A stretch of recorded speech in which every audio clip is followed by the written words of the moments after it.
Counting হৈ আছে ঠিক আছে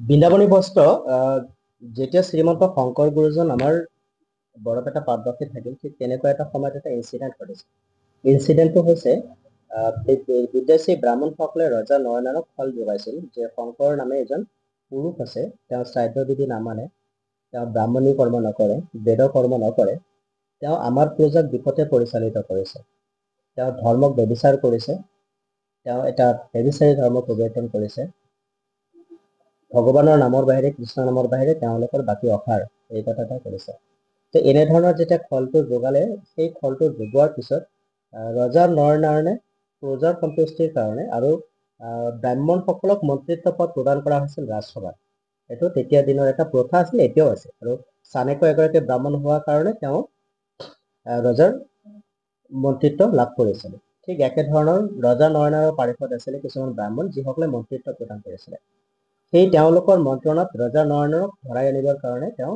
কোটৱাল পঠাইছিলে মানে দূত যেতিয়া কোটৱাল পঠালে তেতিয়া কোটৱালে পাটবাসী পোৱাৰ আগত এই কথাটো চিলাৰায়ৰ কাণত পৰিলে অৰ্থাৎ আই ভুৱনেশ্বৰীৰ কাণত পৰিলে আই ভুৱনেশ্বৰী আহি আকৌ চিলাৰায় পালে আই ভুৱনেশ্বৰী আৰু চিলাৰায়ৰ সম্পৰ্ক হৈছে তেওঁলোক স্বামী স্ত্ৰী আৰু আই ভুৱনেশ্বৰী হৈছে শংকৰ গুৰুজনৰ ভতিজী ছোৱালী অৰ্থাৎ আমাৰ ৰামৰায় আতৰ জ্যেষ্ঠ জীয়াৰী আৰু সেই কথাটো পোৱাৰ পিছত চিলাৰায়ে ভাবিলে চিলাৰায়ক শুক্লধ্বজ বুলি কোৱা হয় আৰু যেতিয়া গ্ৰন্থত পঢ়িব চিলাৰায়টো নাপায় চিলাৰায়টো পিছত পৰ্যায়তহে পোৱা যায় কিন্তু শুক্লধ্বজ হিচাপে পোৱা যায় তেওঁ শুক্ল বৰ্ণৰ ঘোঁৰা উঠি সদায় যুদ্ধ প্ৰক্ৰিয়া কৰিছিল কাৰণে শুক্লধ্বজ বুলি কোৱা হয় আৰু সেই মুহূৰ্তত শুক্লধ্বজে ভাবিলে চিলাৰায়ে ভাবিলে যে যদি শংকৰ গুৰুক পোনপটীয়াকৈ লৈ আনে তেনেহলে হয়তো কথাৰ বিচাৰ নকৰাকৈ তেওঁৰ অপকাৰ কৰিব পাৰে আৰু ইতিমধ্যেই কিন্তু চিলাৰায় প্ৰভাৱিত হৈছিল শংকৰ গুৰুজনৰ ওচৰত যেতিয়া আই ভুৱনেশ্বৰী বা কমলাপ্ৰিয়াই যে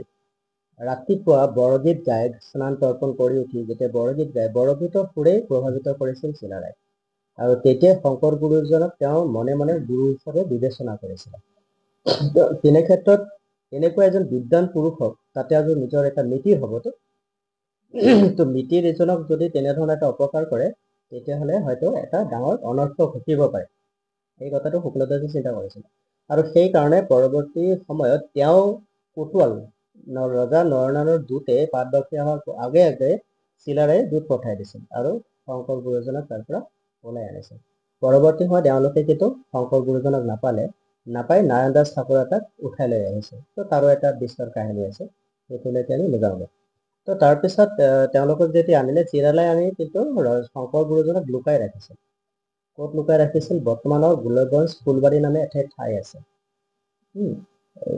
তুফানগঞ্জ যদি কেতিয়াবা যায় কোচবিহাৰ পোৱাৰ আগত দৰ্শন কৰিব পৰা বিষয় যাব লাগে কেতিয়াবা তো তাত গোপন কৰি ৰাখিছিল আৰু তাতেই চৰ্চা চলাইছিল এই কথাটো পৰৱৰ্তী সময়ত ৰজা নৰনাৰায়ণে গম পালে গম পোৱাত চিলাৰায়ৰ লগত এটা চুক্তি হ'ল চিলাৰায়ে তেতিয়া ক'লে যে মই পঠাম কিন্তু আপোনাৰ এগৰাকী অতি বিশ্বাসী ঘনিষ্ঠ মন্ত্ৰী মোৰ তাত থব লাগিব তেতিয়া মই বিশ্বাস কৰিব পাৰিম যে আপুনি কোনো হানি নকৰে তেতিয়াহে মই পঠাম তো এইটো কি কয় বন্ধকত থোৱা বুলি কয় আমাৰ ভাষাত অৰ্থাৎ আপোনাৰ বিনিময়ত মই কাৰোবাক থৈ দিছোঁ তো তেনেদৰে তেওঁক থৈ দিলে আৰু চিলাৰায়ক শংকৰ গুৰুজনক ৰজা নৰনাৰায়ণ ৰাজসভালৈকে পঠালে ৰাজসভাত যাওঁতে বহুতখিনি ঘটনা ঘটিছে ৰাস্তাত দলং ভাঙি পৰিছে তাতে যিসকল ৰাম নাম কৰি মুক্তি পাইছে তেনেধৰণৰ কাহিনী গুৰুচৰিত পোৱা যায় বা চৰিত্ৰ পুথিবিলাক অধ্যয়ন কৰিলে পোৱা যায় সেইটো এটা বেলেগ বিষয় কেতিয়াবা সেইটো বিষয়ৰ ওপৰত কথা পাতিব পৰা যাব ছেকেণ্ড টাইম কি হ'ল যেতিয়া তেওঁ তালৈকে গ'ল তো বিভিন্ন বিদেশী ব্ৰাহ্মণসকলে সেই ৰাজসভা কৰি আছে কাৰণ সকলোৱে বিচাৰ বিচাৰিছে কাৰণ শংকৰ গুৰুজনৰ কাৰণে তেওঁলোকৰ যিটো বৃত্তি সেইটোত বাধা পৰিছে কাৰণ ব্ৰাহ্মণৰ বৃত্তি হৈছে যজমানি কৰা যজমানি কৰিলে তেওঁলোকে চলিবৰ কাৰণে জীৱিকাৰ উপাৰ্জন বিচাৰি পায় সেইটো গুৰুজনে নকৰাৰ লগে লগে যিসকলে গুৰুজনৰ অনুগামী তেওঁলোকে নকৰাৰ লগে লগে তেওঁলোকৰ বৃত্তিত বাধাৰ সৃষ্টি হৈছে আৰু যেতিয়াই কোনোবা এটা বিষয়ত কাৰোবাৰ প্ৰতি বাধাৰ সৃষ্টি হয় তেতিয়া এটা বিদ্ৰোহী হয় এইটো এটা নেচাৰেল প্ৰকৃতিগত এটা স্বভাৱ মানুহৰ যেতিয়া মই আপোনাৰ কৰ্মক্ষেত্ৰত বাধা হ'ম তেতিয়া আপুনি মোৰ ওপৰত বিদ্ৰোহী হ'ব বিভিন্ন ধৰণৰ পৰিকল্পনা কৰিব কেতিয়াবা সেইটো সফল হয় কেতিয়াবা বিফল হয় সেইটো বেলেগ কথা কিন্তু বিদ্ৰোহীটো হৈ যায় তো ব্ৰাহ্মণসকল তেনে ক্ষেত্ৰত বিদ্ৰোহী হৈছিল আৰু শংকৰ গুৰুজনে এটা উপযুক্ত শাস্তি বিচাৰিছে কিন্তু যেতিয়া শুক্লধ্বজে সেই ব্যৱস্থাটো কৰিলে তেতিয়া শংকৰ গুৰুজনৰ দায়িত্ব ৰজা নৰনাৰায়ণৰ। গতিকে কোনো কাৰণত শংকৰদেৱক আৰু কোনো ধৰণৰ হানি কৰিব নোৱাৰে, যিহেতু ৰজা নৰনাৰায়ণৰ দায়িত্ব লৈছে। ঠিক তেনেকুৱাকৈ তেখেতক দূত পঠাই তেওঁক ৰাজসভালৈ অনা হয়। হয়তো সেই সময়ত ৰজা নৰনাৰায়ণে বিভিন্ন ধৰণৰ শংকৰক কল্পনা কৰিছিল যে শংকৰ এনেকুৱা হ'ব, তেনেকুৱা হ'ব, তেনেকুৱা হ'ব। কিন্তু যেতিয়া শংকৰ গুৰুজনে ৰজা নৰনাৰায়ণৰ ৰাজসভাত প্ৰৱেশ কৰিবলৈ আৰম্ভ কৰিলে, গুৰু গম্ভীৰ যিটো তেখেতৰ চাল চলন, যিটো গুৰুৰ কথা মহাপুৰুষ মাধৱ গুৰুজনে প্ৰতিমাত ব্যৱহাৰ কৰিছে, দৰ্শিত সুন্দৰ গৌৰ কলেবৰ জয়চন প্ৰকাশ, এই কথাবিলাক গুৰুজনৰ যিটো প্ৰভাৱ, শৰীৰৰ যিটো জ্যোতি, সেইটো ৰজা নাৰায়ণৰ দৃষ্টিগোচৰ হ'ল। আৰু সেই মুহূৰ্তত যেতিয়া তেখেতে শংকৰ গুৰুজনে গৈ থাকোঁতেই ৰজা নৰনাৰায়ণক ওচৰ পাবৰ কাৰণে তাতে 14টামান চিৰি আছে খটখটে। তো যেতিয়া তালৈকে গ'লে এতিয়া গুৰুজনৰ কাৰণে আসন লাগিব, আসন দিব লাগিব, বহিবলৈ ক'লেহে বহিব পাৰিব। তো যেতিয়ালৈকে ৰজাই নিৰ্দেশ নকৰে তেতিয়ালৈকে পালন কৰিব নোৱাৰে বা থিয় হৈ থাকিব লাগে। তো গুৰুজনে সেই মুহূৰ্তত তেওঁ প্ৰৱেশ কৰাৰ লগে লগে ৰজা নৰনাৰায়ণৰ ওচৰত গৈ পোৱালৈকে তেওঁ মধু দানৱ দাৰুণ যিটো দেৱভটী, তেওঁ সেইটো এটা ষ্টেপত গাই ওপৰলৈ উঠি গৈ থাকে। মধু দানৱ দাৰুণ দেৱ বৰম বৰবাৰী চক্ৰধৰণ নিধৰ দাৰুণ দেৱ বৰম, এনেদৰে যেতিয়া উঠি গৈ আছে, তেওঁ যেতিয়া সুৰ লগাই গুৰু গম্ভীৰ হৰেৰে দেৱভটী মাক অৰ্থাৎ ঈশ্বৰক স্মৰণ কৰিছে আৰু গোটেইখিনি কথাৰ শেষ সামৰণিটো যায় তেওঁ প্ৰণতস্মিত হৰিণ হৰি বৈৰী হিতাসন ভগ্য হৰিণ, এই শ্লোকত যেতিয়া শেষ কৰিছে তেতিয়া ৰজা নৰনাৰায়ণ স্তম্ভিত হৈ পৰিছে। আৰু এই শ্লোকটোৰ মাজত মহাপুৰুষৰ 32টা লক্ষণ পৰিস্ফুটিত আছে, যিয়ে ওপৰত আৰু ৰজা নৰনাৰায়ণ সংস্কৃত পণ্ডিত আছে। এই কথা হয়তো বহুতে জানে নাজানে আমি নাজানো, কিন্তু যেতিয়া আমি ষ্টাডি কৰিছো তেতিয়া আমি পাইছো ৰজা নৰনাৰায়ণ সংস্কৃত পণ্ডিত আছে। তেওঁ সংস্কৃতৰ প্ৰতিটো কথা বুৎপত্তিগতভাৱে জানিছিলে আৰু সেইকাৰণে তেওঁৰ বুজিবলৈ সহজ হৈছে। আৰু যেতিয়া তেওঁ এনেধৰণে দেখিলে তেওঁৰ শৰীৰ ৰোমাঞ্চিত হ'ল, তেওঁৰ স্বতঃস্ফূৰ্তভাৱে মূৰ দুখাই আহিল আৰু শংকৰক নমস্কাৰ কৰি ৰজাৰ ওচৰতে তেওঁৰ কাৰণে আসন তৈয়াৰ কৰি দিলে। তো তেতিয়াৰ পৰা ৰজা নৰনাৰায়ণৰ ৰাজসভাত শংকৰ গুৰুজনৰ এটা প্ৰভাৱ সৃষ্টি হ'ল। তাৰপিছত লাহে লাহে তৰ্ক বিতৰ্ক চলিল, ব্ৰাহ্মণৰ যিখিনি ক'ব লগাখিনি ক'লে, তেওঁলোকে কি কাৰণত শংকৰ গুৰুজনৰ ওপৰত বিৰোধী সেইখিনি কথা উপস্থাপন কৰিলে আৰু গুৰু গম্ভীৰ শাস্ত্ৰীয় তত্ত্ব ব্যাখ্যান কৰি শংকৰ গুৰুজনে গোটেইখিনি কথা স্পষ্টকে বুজাই দিলে। তো যেতিয়া শংকৰ গুৰুজনে তেনেদৰে বুজাই দিলে, তো তাত বিভিন্ন ধৰণৰ কথা বতৰা প্ৰায় 14 দিন ধৰি এটা তৰ্ক সভা চলিছিল। কিছুমান ক্ষেত্ৰত হয়তো একপক্ষ কাল বুলি আছে, একপক্ষ কাল বুলি ক'লে 15 দিন হ'ব, তো কিছুমানৰ কাৰণে এসপ্তাহ কাল আছিল। তো প্ৰত্যেকে বিভিন্ন ধৰণে কয়, কিন্তু প্ৰকৃতাৰ্থত তাতে এটা তৰ্ক সভা চলিছিল, সেইটো সঁচা কথা। আৰু সেই সময়ত শংকৰ গুৰুজনক ৰাখিছিল তাত মদন মোহন, কোচবিহাৰত মদন মোহন বাৰী আছে। বহুতে হয়তো জানে, বহুতে নাজানে। য'ত ৰাস হয়, কোচবিহাৰৰ যিখন ৰাস হয়, ডাঙৰ ৰাস, তাতে মদন মোহন ক্ষেত্ৰ এখন আছে। আৰু সেই ঠাইতে তেওঁ গুৰুজন আৰু উদ্দেশ্যি ব্ৰাহ্মণৰ ৰজা নৰনাৰায়ণৰ সৈতে তৰ্ক সভা হৈছিল। ৰাজসভাত হোৱা নাছিল, পৰৱৰ্তী সময়ত স্থান সলনি কৰিছে। তো সেই ঠাইত যেতিয়া এইখিনি কথা চলিলে তেতিয়া শংকৰ গুৰুজনৰ প্ৰতি ৰজা নৰনাৰায়ণ প্ৰভাৱিত হৈ পৰিল। প্ৰভাৱিত হোৱাৰ পিছত তাৰ সদায় ভাগৱত কথাৰ চৰ্চা চলে। ৰজা নৰনাৰায়ণক শুনিবলৈ ইচ্ছা কৰিলে যে আমি কিছু কথা শুনো। তেতিয়া শংকৰ গুৰুজনক এটা প্ৰস্তাৱ দিলে যে যিখিনি কথা ভাগৱতৰ 10ম স্কন্ধত কৃষ্ণৰ স্বৰূপ চৰিত্ৰ বৰ্ণনা কৰা আছে সেইখিনি চাব পাৰিলে নাই। তো সেই ক্ষেত্ৰত হাতীমাৰি ভুৰুকাত পৰা আমি যিটো কথা শুনিছো, তো ভাগৱতখনত সংক্ষিপ্তত চাবৰ কাৰণে ৰজা নৰনাৰায়ণে প্ৰস্তাৱ আগবঢ়াইছিল। তেতিয়া শংকৰ গুৰুজনে কৈছিল, মই চিন্তা কৰি চাব পাৰো বা চেষ্টা কৰি চাব পাৰো। এই গুণমালা পুথিৰ ভিতৰত 10ম স্কন্ধৰ কৃষ্ণৰ সমস্ত চৰিত্ৰ ব্যাখ্যান কৰা আছে শ্লোক আকাৰত। তাত 6টা শ্লোক আছে আৰু এই শ্লোকত গোটেই চৰিত্ৰখিনি বৰ্ণনা কৰা আছে। ৰজা নৰনাৰায়ণ তেতিয়া সেই কথাখিনি জানিবৰ কাৰণে, চাবৰ কাৰণে ইচ্ছা প্ৰকাশ কৰিছিল। তেতিয়া সুধিছিল যে এইখিনি চাব পৰা হ'বনে? তেতিয়া গুৰুজনে কৈছিল যে মই কাইলৈহে ক'ব পাৰিম। তো গুৰুজনে পিছদিনা যেতিয়া ৰাজসভাত গ'ল তেতিয়া তেওঁ ক'লে যে নিশ্চয়কৈ চাব পৰা হ'ব, ইয়াৰ কাৰণে কিছু সমল লাগিব, যদি আপুনি সমলখিনি দিব পাৰে আমি ব্যৱস্থা কৰিব পাৰোঁ। তো তেতিয়া কি কৰিলে, আমাৰ বৃন্দাবনী বস্ত্ৰ তৈয়াৰ কৰিবৰ কাৰণে যিখিনি সূতা, দহি সূতা, ৰং, গোটেইখিনি বস্তুৰ এটা যথেষ্টখিনি তাত সমল লাগিব। এই সমলৰ দায়িত্বখিনি ৰজা নৰনাৰায়ণে ল'লে। আৰু এইখিনি সমল ক'ত পঠাব লাগিব, সেই সময়ত আমাৰ বৰপেটা পাটবাসী তাঁতীকুছি, তাতেই গোপাল তাঁতী নামৰ এগৰাকী বিশিষ্ট তাঁতী আছে। আৰু শংকৰ গুৰুজনক আমি ইমান দিনে এগৰাকী শিল্পকাৰ হিচাপে জনা নাছিলো, কিন্তু যেতিয়া বৃন্দাবনী বস্ত্ৰৰ আৰ্কিটেক্ট কৰা হ'ল, গুৰু ভাগৱতৰ দশম স্কন্ধৰ আধাৰত কৰা গৈছে, সেই কথাটো এটা নোটেড পইণ্ট, এইটো জানিব লগা বিষয় যে কেনেকৈ কৰিছিল বৃন্দাবনী বস্ত্ৰৰ যিটো স্বৰূপ কেনেদৰে নিৰ্ণয় কৰা গৈছিল, সেইটো তাৰ যিটো আৰ্কিটেক্ট হয় সেইটো দশমৰ পৰা লোৱা গৈছিল, ভাগৱতৰ দশম স্কন্ধৰ কৃষ্ণৰ লীলাৰ পৰা লোৱা গৈছিল। তো সেই বস্তুখিনি গুৰুজনা আহি গোপাল তাঁতীৰ লগত আলোচনা কৰি সেই বস্তুটো নিৰ্মাণৰ কাৰণে কাম প্ৰস্তুতি পেলাই হাতত লৈছে। তো সেই সময়ত আৰু বহুত ঘটনা ঘটিছিল, তেলৰ ভাৰ আনিবলৈ যাওঁতে কোনোবাই পিছলি পৰি তেলৰ ভাৰ ভাঙিলে, তাৰো দণ্ড হ'ল, তেনে ক্ষেত্ৰত গুৰুৱে আকৌ তেওঁকো বচাই দিলে। তো এনেধৰণৰ বহুতখিনি ঘাত প্ৰতিঘাত সংঘাতৰ মাজত গুৰুজনে নিজৰ লক্ষ্যত উপনীত হয়। আৰু তাতে যেতিয়া বৃন্দাবনী বস্ত্ৰখন বনাব, তেতিয়া এটা কথা হ'ল যে বৃন্দাবনী বস্ত্ৰখন আমি কিটো ৰূপত বনাম, এটা ৰূপ লাগিব, এটা আকাৰ লাগিব। যেনেকৈ ঘৰ এটা বনাওঁতে আমি এটা নিৰ্দিষ্ট সীমা নিৰ্ধাৰণ কৰোঁ, 4টা কোণা নিৰ্ধাৰণ কৰোঁ, 4 চুক হ'লেহে এটা ঘৰ হ'ব। তো তেনেকুৱাকৈ তেতিয়া নিৰ্মাণ কৰা গ'ল যে 60 হাত বহল আৰু 120 হাত দীঘল। ইয়াৰ অৰ্থ কি আছে, ইয়াৰ তত্ত্ব কি আছে, সেই কথাটো ৰহস্যৰ আৱৰ্তত, কিন্তু যোগটো সেইটো। আৰু বৰ্তমান সময়ত পোৱা যায় যে বৰপেটা সত্ৰৰ যিটো কীৰ্তন ঘৰ, সেইটো সেই অনুপাততেই আছে, 60 হাত বহল আৰু 120 হাত দীঘল, পৰৱৰ্তী সময়ত ধুনী আকাৰতে। আৰু যদি আৰু এটা কথা ইয়াত অনুমান কৰিব পাৰি, হয়তো সেই ঘৰটোতেই বৃন্দাবনী বস্ত্ৰ নিৰ্মাণ কৰা গৈছে, পৰৱৰ্তী সময়ত হয়তো সেয়া কীৰ্তন ঘৰ আকাৰত ৰূপ দিয়া হ'ব পাৰে, মেবি আমি ধাৰণা কৰিব পাৰোঁ, কাৰণ তেতিয়া যিহেতুকে আমি দেখা নাই বা তেনেকুৱা সংস্পৰ্শ পোৱা নাই। আৰু ঠিক একেটা সময়তে সেই বৃন্দাবনীখন বস্ত্ৰখন বনাওঁতে কিন্তু যথেষ্ট সময় লাগিছে, 1 দিন বা 2 দিনত গঢ়ি উঠা নাছিল। আৰু তাতেই ফুটি উঠিছিল শ্ৰীমন্ত শংকৰদেৱৰ শিল্পকলা ভাস্কৰ্যৰ এটা স্বৰূপ, আমি যে কওঁ শিল্প পাৰদৰ্শী, সেই গুণটো মহাপুৰুষ শ্ৰীমন্ত শংকৰদেৱৰ তেতিয়াহে ফুটি উঠিছে, তাৰ আগত কিন্তু ফুটি উঠা নাছিল। তাৰ আগত শংকৰ গুৰুজনক এগৰাকী ভাল ভাগৱত প্ৰবচক, শাস্ত্ৰজ্ঞ, যিহেতুকে তেওঁ 19 বছৰ বয়সতে তেওঁ 6 কাব্য, 18 পুৰাণ তেওঁ অপ্ৰতি অধ্যয়ন কৰিছে। তো এই জ্ঞানৰ সম্ভাৰৰ লগতে শিল্পকৰ্মৰ চাতুৰ্য তাত ফুটি উঠিছে। সেই সময়ত কিন্তু গুৰুজনে মাধৱ পুৰুষক লগ পাইছিল তাৰ আগতে বিৰাট বেলগৰে, সেই কথাটো আমি তালৈকে টানা নাই, যিহেতুকে বৃন্দাবনী বস্ত্ৰ প্ৰসংগ আমি কথা পাতিছোঁ। মহাপুৰুষ এদিনাখন শংকৰ গুৰুজনৰ কিবা গা অলপ অসুখ হোৱাৰ কাৰণে মাধৱ গুৰুজনক দায়িত্ব দিছিল যে আজি তুমি তালৈকে যাবা আৰু এইখিনি কাম তুমি কৰিবা।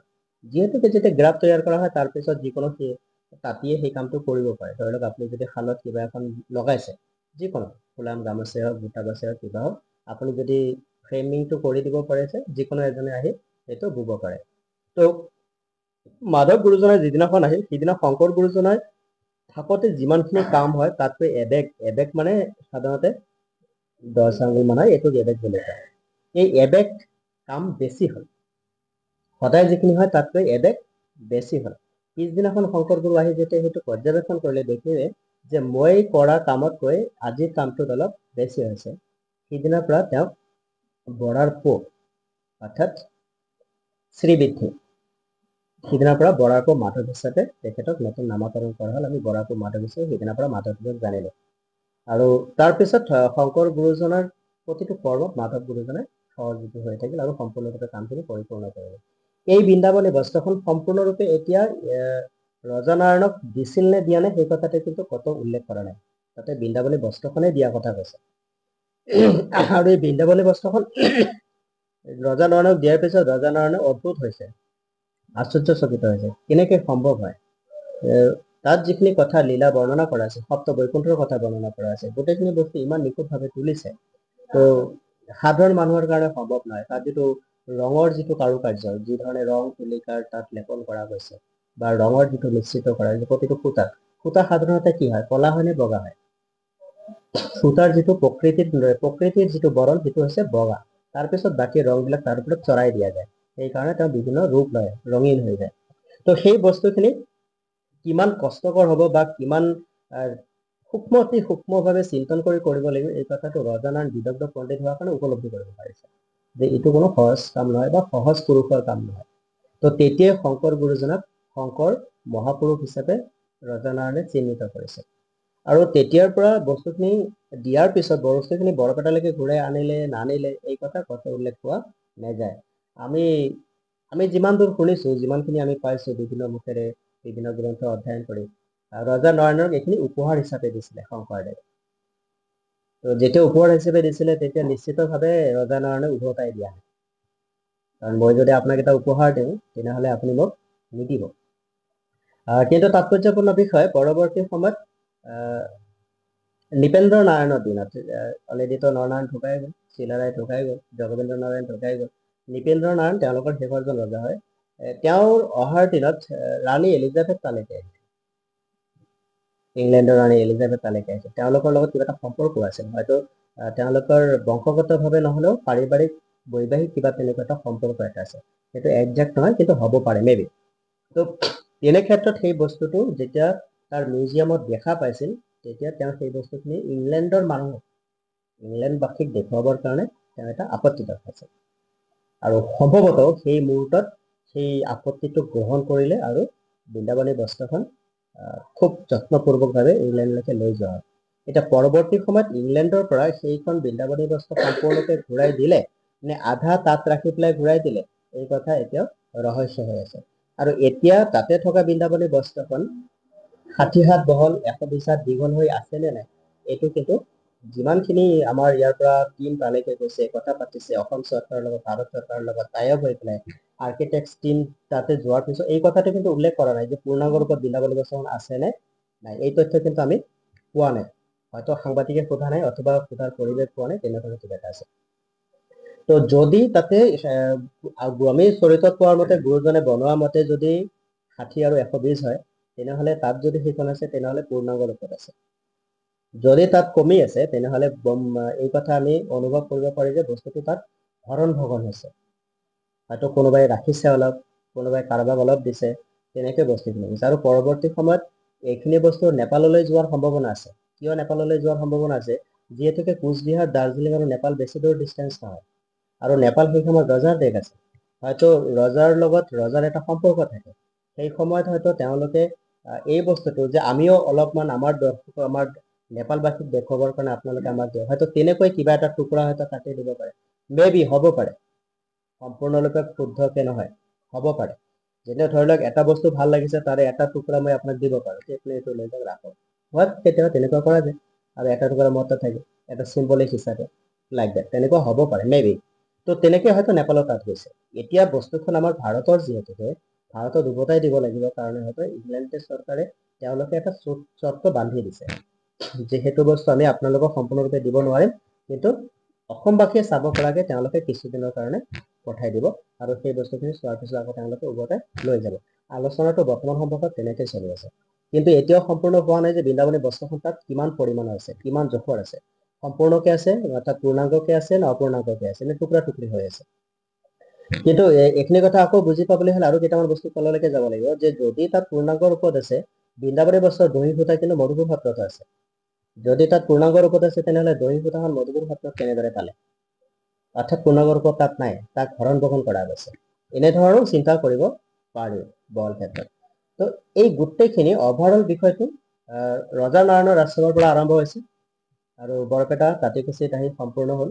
আকৌ ইয়াত সম্পূৰ্ণ হোৱাৰ পিছত ৰজা নৰনাৰায়ণক উপহাৰ হিচাপে দিয়া হ'ল, উপহাৰ দিয়াৰ পিছত বাকী ঘটনাখিনি কেনেদৰে কি হ'ল এই কথাটো তদনুৰূপ তেনেকৈ থাকিল। এইটো হৈছে বৃন্দাবনী বস্ত্ৰৰ এটা সংক্ষিপ্ত ইতিহাস, আৰু ইয়াৰ সম্পূৰ্ণ কথা ক'বলৈ গ'লে আৰু বহুতখিনি ভিতৰত কাহিনী লিখা আছে। তো এই বস্তুখিনি এটা মূল সমন্বয়, তো ইয়াক জানিব লাগে যে কেনেদৰে বস্তুখন ক'ৰ পৰা উৎসটো আহিল, সৃষ্টি কেনেকৈ হ'ল, সৃষ্টি হোৱাৰ পিছত তাৰ নিৰ্মাণ কেনেকৈ হ'ল, নিৰ্মাণৰ পিছত অৰ্পণ কেনেকৈ হ'ল, অৰ্পণৰ পিছত সংৰক্ষণ কেনেকৈ হ'ল, এই সকলোবিলাক এটা দিশ ইন শ্বৰ্ট চামাৰি।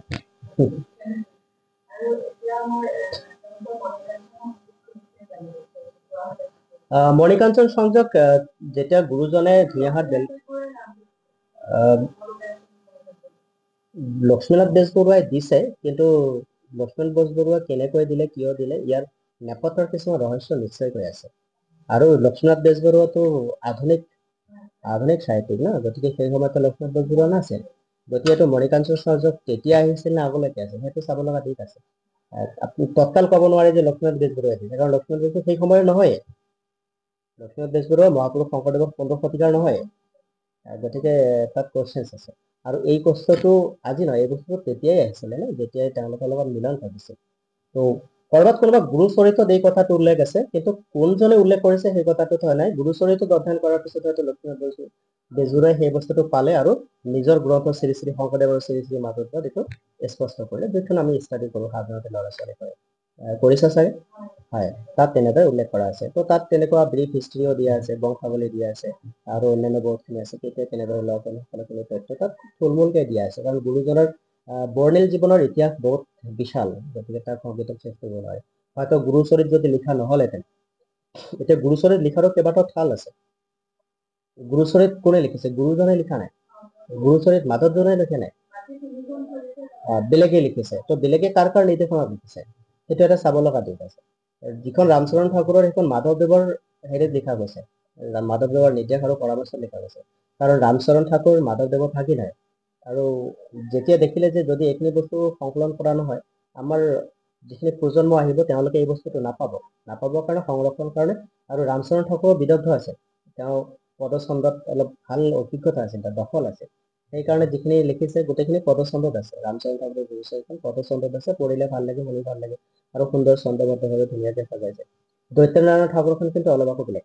সেইখিনি কথা আখৰত আছে, গদ্য আখৰত আছে, কিছু কিছু পদ্য আখৰত আছে, কিছু কিছু মৌলিক বস্তু তাত উল্লেখ কৰা আছে, কিছুমান ধাৰণা তাত দিয়া আছে। আকৌ মহেশ্বৰ নেগৰখন এইটো এজন ষ্টুডেণ্টছৰ কাৰণে যিখিনি প্ৰয়োজন, এগৰাকী ছাত্ৰ, এগৰাকী গৱেষক ছাত্ৰৰ কাৰণে যিখিনি তথ্য বেছিকেলি প্ৰয়োজন হয় সেইখিনি বস্তু তাত ইনক্লুডেড কৰা আছে। এইটো এটা গুৰুত্বপূৰ্ণ দিশ। তো এনেকুৱাকৈ আৰু সৰু সৰু কিছুমান চৰিত পুথি আছে। সেই চৰিত পুথিবিলাকৰ সত্যতা কিমানখিনি আছে তালৈকে আমি বিতৰ্কলৈকে নাযাওঁ, কাৰণ আমি তথ্য পোৱাটো আমাৰ কাৰণে যথেষ্ট। তেওঁলোকে কি তথ্য দিছে, কেনেকৈ দিছে, তাৰ ভিতৰত বিচাৰৰ ওপৰত ডিপেণ্ড কৰা হয় যে কোনখিনি গ্ৰহণযোগ্য আৰু কোনখিনি গ্ৰহণযোগ্য নহয়। তো এই বস্তুখিনি যেতিয়া আমি কথা পাতিবলৈ যাওঁ তেতিয়া সেই বস্তুবিলাক মন কৰিব লাগে। যেতিয়া গুৰুজনে ভূঞাত বেলগুৰিত আছিল তেতিয়া মাধৱ গুৰুজনে ক'ত আছে? তেতিয়া মাধৱ গুৰুজনে বান্দুকাত আছে। বান্দুকা ক'ত আছে? বৰ্তমানৰ বাংলাদেশত আছে। এতিয়া মাধৱদেৱে বাংলাদেশত কি হ'ল? বান্দুকে সেই সময়ত মাধৱদেৱৰ তাত কি কাম আছে? তো ইয়াত এটা ডাঙৰ ইতিহাস আছে, সেই ইতিহাসত জনাৰ প্ৰয়োজন আছে। তো তালৈকে মই নাযাম, যিটো প্ৰশ্ন কৰিছে তাৰ উত্তৰত যাম। তো মহাপুৰুষ মাধৱ গুৰুজনে সেই সময়ত বান্দুকাত থাকিলে আৰু শংকৰ গুৰুজনৰ ভূঞাহাটত থাকিলে। যেতিয়া ভূঞাহাটত থাকিলে ঠিক এই সময়তে মাধৱ পুৰুষৰ ভৰি যোৱাই ৰামদাস ইতিমধ্যে শংকৰ গুৰুজনাৰ ভাগৱত ব্যাখ্যা, চিহ্নযাত্ৰা ভাওনা ইত্যাদি গোটেইখিনি চোৱাৰ পিছত তেওঁ প্ৰভাৱিত হৈ গুৰুজনক গুৰু হিচাপে মান্যতা প্ৰদান কৰিছে। ঠিক সেই সময়তেই মাধৱ পুৰুষৰ মাতৃ মনোৰমাৰ অসুখ হৈছিল, টান নৰিয়া বুলি কৈছিল। আগত অসুখ মানে নৰিয়া বুলি কৈছিল, এতিয়া মানে অসুখ বা অসুস্থ বুলি বা বেমাৰী বুলি কয়। তো তেতিয়া নৰিয়া ভাল শব্দ ব্যৱহাৰ কৰিছে। তো যেতিয়া নৰিয়া হৈছিল তো এই খবৰটো মাধৱ পুৰুষলৈকে প্ৰদান কৰা হয়। কেনেকৈ প্ৰদান কৰিলে? সেই সময়ত বাণিজ্যিক এটা ব্যৱসায় আছিলে, নৌকাৰে যাত্ৰা কৰিছিলে। তো সেই সময়ত যিসকল মানুহ অহা যোৱা কৰে বাংলাদেশৰ পৰা ভাৰতলৈকে আহে আৰু ভাৰতৰ পৰা বাংলাদেশলৈ আহে, তেনেকুৱাকৈ মৌখিকভাৱে বাণিজ্যৰ যিখিনি ব্যৱসায়ী, এই ব্যৱসায়ীৰ মুখে মুখে খবৰটো মাধৱ পুৰুষে পাই গ'ল। আৰু যেতিয়া তেওঁ পালে সেই মুহূৰ্তত তেওঁ সকলোখিনি কাম কাজ তাত, যেতিয়া তেওঁ তাত ৰাজেন্দ্ৰ অধ্যাপকৰ তাত সংস্কৃত অধ্যয়ন কৰি আছে, নিজৰ পিতৃ গোবিন্দগুৰি পিনে তাত জমিদাৰী পদত কাম কৰিছে। তো তেওঁ সেই সকলোখিনি এৰি নিজৰ মাকক চাবৰ কাৰণে, নিজৰ মাকৰ সুস্থতাৰ কাৰণে তেওঁ তাৰ পৰা যাত্ৰা আৰম্ভ কৰিছিল। সেই সময়ত আহি থাকোঁতে তেওঁ ফোনকোচ তিষ্টা হৈ পাৰ হৈ আহিছে। নদী মাতৃক দেশ বাংলাদেশ, তাত পদ্মা, ফোনকোচ, তিৰছা তেনেকুৱাকৈ বহুতখিনি নদী পোৱা যায়। তো সেই নদীদি যেতিয়া আহিছিল, আহি থাকোঁতে তেওঁ মনতে কল্পনা কৰিছিল, তেওঁ শাক্ত আছিল, দুৰ্গৰ শাক্ত, আৰু বান্দুকাত তেওঁ শাস্ত্ৰ অধ্যয়ন কৰিছিল, অৰ্থাৎ আগম শাস্ত্ৰ অধ্যয়ন কৰিছিল। তো সেই হিচাপে তেওঁলোকে কি হয়, দুৰ্গা দুৰ্গতি নাশিনী, তেওঁলোকৰ মনত এটা বিশ্বাস আছে। তো দুৰ্গতি নাশ কৰিব পৰা শক্তিটো হৈছে দুৰ্গা। তো তেওঁ সেই কিছুদিন পিছত শৰৎকাল, আৰু শৰৎকালত আকৌ দুৰ্গা পূজা আহিব, সেই বুলি তেওঁ দুৰ্গা দেৱীক মাতৃৰ সুস্থতা আৰোগ্যৰ কামনা কৰি তেওঁ এহাল কথা ছাগলী আগ কৰিছিল, যে যদি মোৰ মাতৃ সুস্থ হয়, মই যেতিয়া পাম অসম মুলুক, তেতিয়া মই এইটো শাৰদীয় দুৰ্গোৎসৱত অৰ্পণ কৰিম, এই বুলি মহাপুৰুষ মাধৱদেৱে মনতে ভাবি আহিছে। মানস কৰা বুলি যে কয়, তেওঁ মানস কৰি আহিছে। আৰু দৈবাত তেওঁ যেতিয়া আহি পাই দেখে মাতৃ সুস্থ হৈছে। তো তেতিয়া মাধৱ পুৰুষৰ মনত এটা ভাৱ আহিল যে নিশ্চয় মায়ে কৰোণা কৰিলে, মায়ে কৃপা কৰিলে, আশীৰ্বাদ কৰিলে, আৰু মোৰ মা সুস্থ হয়। তো এতিয়া কথা মতে কাম কৰিব লাগিব, প্ৰতিশ্ৰুতি যিটো দিছিল সেইটো অৰ্পণ কৰিব লাগিব। এতিয়া কি কৰিব? যিহেতুকে জ্যেষ্ঠই সদায় কনিষ্ঠকে নিৰ্দেশ কৰে বা আদেশ কৰে, তেতিয়া ৰামদাসক মাতিলে যে তুমি এটা কাম কৰা, তুমি বজাৰলৈকে যোৱা আৰু পঠা ছাগলী এহাল লৈ আহা। তেতিয়া ৰামদাসে সুধিছিল কিয়? তেতিয়া মাধৱ পুৰুষে আগত যিখিনি কথা কৈছিলে সেইখিনি কথা ব্যক্ত কৰে। ৰামদাস এতিয়া শুনি বৰ বেয়া লাগিল, দুখ লাগিল, কাৰণ গুৰুজনাই কৈছে যে জীৱক হত্যা কৰি ঈশ্বৰ সেৱা নহয়। এতিয়া এই পাপ কৰ্মটো কেনেকে কৰে? আকৌ এইফালে মাধৱ হৈছে বৰ্জনা, যদি বৰ্জনাৰ কথা নামানে আকৌ সেয়াও অপৰাধ। এতিয়া ৰামদাসে বিপদত পৰিলে, কি কৰা যাব? উপায়হীন হৈ তেওঁ হাত পাতি ধন ললে, অৰ্থাৎ মুদ্ৰা ললে, লৈ পেলাই তেওঁ বজাৰলৈ যাবলৈ আৰম্ভ কৰিলে। সি মনতে ভাবিলে যে মই বজাৰ যাম, ছাগলী আনি কালি দুৰ্গা দেৱীৰ ওচৰত অৰ্পণ কৰিব, মোৰ সন্মুখতে বলি দিব, এইটো ডাঙৰ অন্যায় আৰু অপৰাধ হ'ব, এইটো শাস্ত্ৰ বিৰুদ্ধ কৰ্ম, গুৰু বিৰোধী কৰ্ম, গতিকে কৰাটো ভাল হ'ব জানো? এই বুলি মনতে ভাবি ভাবি গৈ থাকোঁতে এটা মন লাগিল, এই যি হয় হ'ব, মই গুৰুৰ তাতে যাম। এই বুলি তেওঁ সিহঁত সত্ৰ পায়। যাই পেলাই গুৰুজনে সেই মুহূৰ্তত ভাগৱত কথা চৰ্চা কৰি আছে ভকতৰ সমন্বিতে। তেওঁ যে পিছফালে বহি ভাগৱত শুনি থাকে। এতিয়া শুনি থাকোঁতে থাকোঁতে দেৰি ডুবি বজাৰ শেষ হৈ গ'ল, তেওঁ বজাৰ চাইয়ে নাপালে। এতিয়া যেতিয়া তেনেকুৱা হৈ গ'ল, তেতিয়া সকলোৰে শেষত সকলো ভকত যোৱাৰ পিছত ৰামদাস বহি থাকিল। শংকৰ গুৰুজনে দেখিছে ইয়াৰ আজি মলিন মন, মানে মনটো বেয়া। তাৰমানে ইমান সময় বহি থাকিল, হৰি কথা শুনি থাকিল, ঠিক আছে, কিন্তু এতিয়া ঘৰ যোৱাৰ লগে লগে উত্তৰটো দিব লাগিব যে। এতিয়া উত্তৰটো দিলে জটিলতা লাগিব, আৰু বৰ্জনা যিহেতু অলপ তৰ্জন গৰ্জন কৰিবই নিশ্চয়কৈ। এই কথা শংকৰ গুৰুজনে গম পায় আৰু তেওঁ ওচৰলৈ মাতিলে, মলিন মন কিয়? তেতিয়া গোটেইখিনি কথা আকৌ শংকৰদেৱক ক'লে যে একো নাই, তুমি নিব নালাগে, তুমি ঘৰলৈ যোৱা, আৰু যদি তেওঁ কিবা কয় মোৰ তালৈকে লৈ আহিবা। যদি মাধৱে কিবা কয় তুমি মোৰ তালৈকে লৈ আহিবা, তুমি এতিয়া যোৱা। তেওঁ প্ৰসাদ মুঠি লৈ ঘৰলৈ গ'ল। ঘৰলৈ যোৱাৰ পিছত যেতিয়া সুদা হাতে ঘৰ সোমাইছে, মাধৱ গুৰুজনাৰ চাই দেখিছে, দেখিলে সুধিছে কি হ'ল, তোমাক মই বজাৰলৈ পঠা আনিবলৈ দিলো, ছাগলী এহাল, তুমিচোন খালী হাতে আহিলা। বিহানে টকা দিলো, নানিলে ছাগল, তোমাক মই টকাহে দিছিলো ছাগল আনিবলৈ, তুমি নানিলে, খালী হাতে আহিলে কিয়? তেতিয়া এনেকে তৰ্জন গৰ্জন অলপমান কৰিলে। তো কি ক'ব এতিয়া? ডাঙৰে ক'লে সৰুৱে শুনিবই লাগে। তো সি আৰু শুনিব নোৱাৰিলে, গুৰুজনে কৈছে নহয় কিবা যদি কয় মোৰ তাত লৈ আহিবা। সেইকাৰণে তেওঁ কৈ দিলে, মোৰ আগতে ইমান ৰাগত শংকৰ গুৰি পালে তুমি হবা লোটচৰ। এতিয়া মাধৱৰ এতিয়া শংকৰ শব্দটো শুনি পেলাই অলপ গৰজি উঠিল, কোন তোৰ শংকৰ? ইমানে শাস্ত্ৰজ্ঞ, ইমানে পণ্ডিত নে? তাৰ ওচৰত বোলে মই লোটচত হ'ব লাগিব, ইমান জানে নে? এই বুলি অলপ তুচ্ছ তাচ্ছিল্য কৰে। আৰু সাধাৰণতে নজনা জনক লৈ তুচ্ছ তাচ্ছিল্য কৰা আৰু জ্ঞানৰ অহংকাৰ থকা জনে আনক সদায় সিও প্ৰতিপন্নই কৰে, এইটো প্ৰকৃতিগত এটা স্বভাৱ। যাৰ পৰিৱৰ্তন আহে তেওঁ সলনি হয়, যাৰ নাহে সি কেতিয়াও সলনি হয়। অহংকাৰ বিভিন্ন ধৰণে হ'ব পাৰে, কাৰোবাৰ ধনৰ অহংকাৰ, কাৰোবাৰ জ্ঞানৰ অহংকাৰ, কাৰোবাৰ জনৰ অহংকাৰ, কাৰোবাৰ বাহুবলৰ অহংকাৰ, কাৰোবাৰ পঢ়া শুনাৰ অহংকাৰ, কাৰোবাৰ পদ পদবীৰ অহংকাৰ থাকিব পাৰে, একো অসুবিধা নহয়। কিন্তু অহংকাৰ নথকাটো ভাল। যদি অহংকাৰ নাথাকে তেতিয়া তেওঁ গোটেইখিনি কাম সুশৃংখলাবদ্ধভাৱে কৰিব পাৰে। তো ৰামদাস ক'লে মই কি ক'ম আৰু, যদি জানিব লাগে তেনেহ'লে তেওঁৰ ওচৰত যাব লাগিব। তো পণ্ডিত মানুহৰ কথা, মাধৱো পণ্ডিত। তো পণ্ডিতে সদায় খণ্ডন বিচাৰে, সমস্যা নিবিচাৰে, সমস্যাৰ খণ্ডন বিচাৰে, আৰু মূৰ্খই সদায় সমস্যা বিচাৰে। এই কথাটো মনত ৰাখিব, খুবেই এটা গুৰুত্বপূৰ্ণ পইণ্ট। মূৰ্খই সদায় সমস্যা বিচাৰে আৰু পণ্ডিতে সদায় খণ্ডন বিচাৰে। যদি আজি এটা সমস্যা হৈছে, তেওঁ কেনেকৈ সমস্যাটো সমাধান কৰিব পাৰি তাৰ কাৰণে সূত্ৰ ওলায়, আৰু আজিতো আজিয়ে কৰিবৰ কাৰণে ট্ৰাই কৰে, কালিলৈ পেলাই নথয়। মূৰ্খই কি কৰে, মূৰ্খই নজনেতো নাজানে, তাতকৈ আকৌ বেছি জনা দেখুৱাই বিপদ মাতি দিয়ে, আৰু সমস্যা তেওঁৰো সমস্যা সন্মুখৰ জনৰো। তো মূৰ্খৰ লগত সদায় মৌন হৈ থাকিব লাগে আৰু পণ্ডিতৰ লগত বিবাদ কৰিব লাগে, কাৰণ পণ্ডিতৰ লগত বিবাদ কৰিলে আপুনি শিকিব পাৰিব, জানিব পাৰিব, বুজিব পাৰিব, নতুন নতুন তথ্য আহৰণ হ'ব। মূৰ্খৰ লগত আপুনি সেয়াও প্ৰতিপন্ন হ'ব, আৰু আপোনাৰ যি আত্মসন্মান আছে, আপোনাৰ যি গৌৰৱ আছে, যি প্ৰতিষ্ঠা আছে, সেয়া ম্লান পৰিব। কাৰণ আপুনি যেতিয়া তৰ্ক কৰিব, বাহিৰা মানুহ গম নাপায় যে তেওঁ কি। কুকুৰৰ লগত ভুকি থাকিলে যেনেকুৱাকে মানুহজনৰ চৰিত্ৰ কুকুৰলৈকে ৰূপান্তৰিত হয়, ঠিক তদনুৰূপ। তো কুকুৰ ভুকিছে, ভুকিব দিব লাগে, মানুহৰ দৰে গৈ থাকিব লাগে। তো এই কথাবিলাককো আমি আমাৰ গুৰু চৰিত্ৰৰ কিছুমান দৃষ্টান্তৰ পৰা নিশ্চয়কৈ শিকিব লাগে, বা যিকোনো ভাল জ্ঞানৰ কথা ক'লে আমি শিকিব লাগে, গুৰুত্বপূৰ্ণ লাগে। তো মাধৱ পুৰুষে তেতিয়া ক'লে ঠিক আছে ব'লা পিছে কাইলৈ যাওঁ। এইবুলি ৰাতিপুৱা সুন্দৰকৈ তেওঁলোকে স্নান তৰ্পণ কৰিবলৈ আহিল। আৰু ৰাতিপুৱা গুৰুজনে ব্ৰহ্মমুহূৰ্তত স্নান তৰ্পণ কৰি গুৰুজনে যোগ ধ্যান সমাধি কৰিছে, বহুতে হয়তো নাজানে, বহুতে হয়তো বিকল্পিতভাৱে ক'ব খোজে, কিন্তু সেইটো নহয়, গুৰুজনে কৰিছিল। আৰু সেই মুহূৰ্তত ৰাতিপুৱা প্ৰাতঃ সময়, সূৰ্য উদয়ৰ সময়, সূৰ্যক কপালত ধাৰণ কৰি গুৰুজনে যোগ মুদ্ৰাত একাত্ম হৈ ঈশ্বৰ চিন্তন কৰি আছিল। ঠিক সেই মুহূৰ্তত তেওঁলোকে যাই পালে, প্ৰভাতী বেলা বুলি কোৱা হয়। যেতিয়া গৈ পালে, মন কৰক, এগৰাকী ব্যক্তি যেতিয়া ৰাতিপুৱা স্নান তৰ্পণ কৰি শাৰীৰিক শুদ্ধি, মানসিক শুদ্ধিৰে ধ্যানমগ্ন হৈ থাকিব, সূৰ্যৰ প্ৰকাশ যদি কপালত পৰিছে, এটা বেলেগ ধৰণৰ জ্যোতি নিগৰিত হয়। যিকোনো মানুহৰ, গুৰুজনক লৈ আপুনি বহিলে আপোনাৰো হ'ব, সূৰ্যই সেই জ্যোতিটো দি দিয়ে স্বতঃস্ফূৰ্তভাৱে। যেতিয়া দূৰৰ পৰা তেওঁলোকে দেখিলে, তেওঁলোকে অলপ সময় ৰৈ গ'ল, মাধৱ স্তব্ধ হৈ। এই যে ক'লে যে দৰ্শিত সুন্দৰ গৌৰ কলেব, সেই বস্তুটো তেওঁ দেখিছিল, দেখা কাৰণেহে তেওঁ ক'ব পাৰিছিল, নহলে ক'ব নোৱাৰিলেহেঁতেন। তো প্ৰথম দৰ্শনত এই বস্তুখিনি দেখিছে, আৰু পিছদিনাখনত তেওঁ সেই প্ৰতিমাটো লিখিছিলে। আগদিনা দেখিছিলে, গুৰুজনৰ লগত তৰ্ক বিতৰ্ক কৰিছে, পিছদিনাখনে তেওঁ গুৰুজনক উপহাৰ দিছে।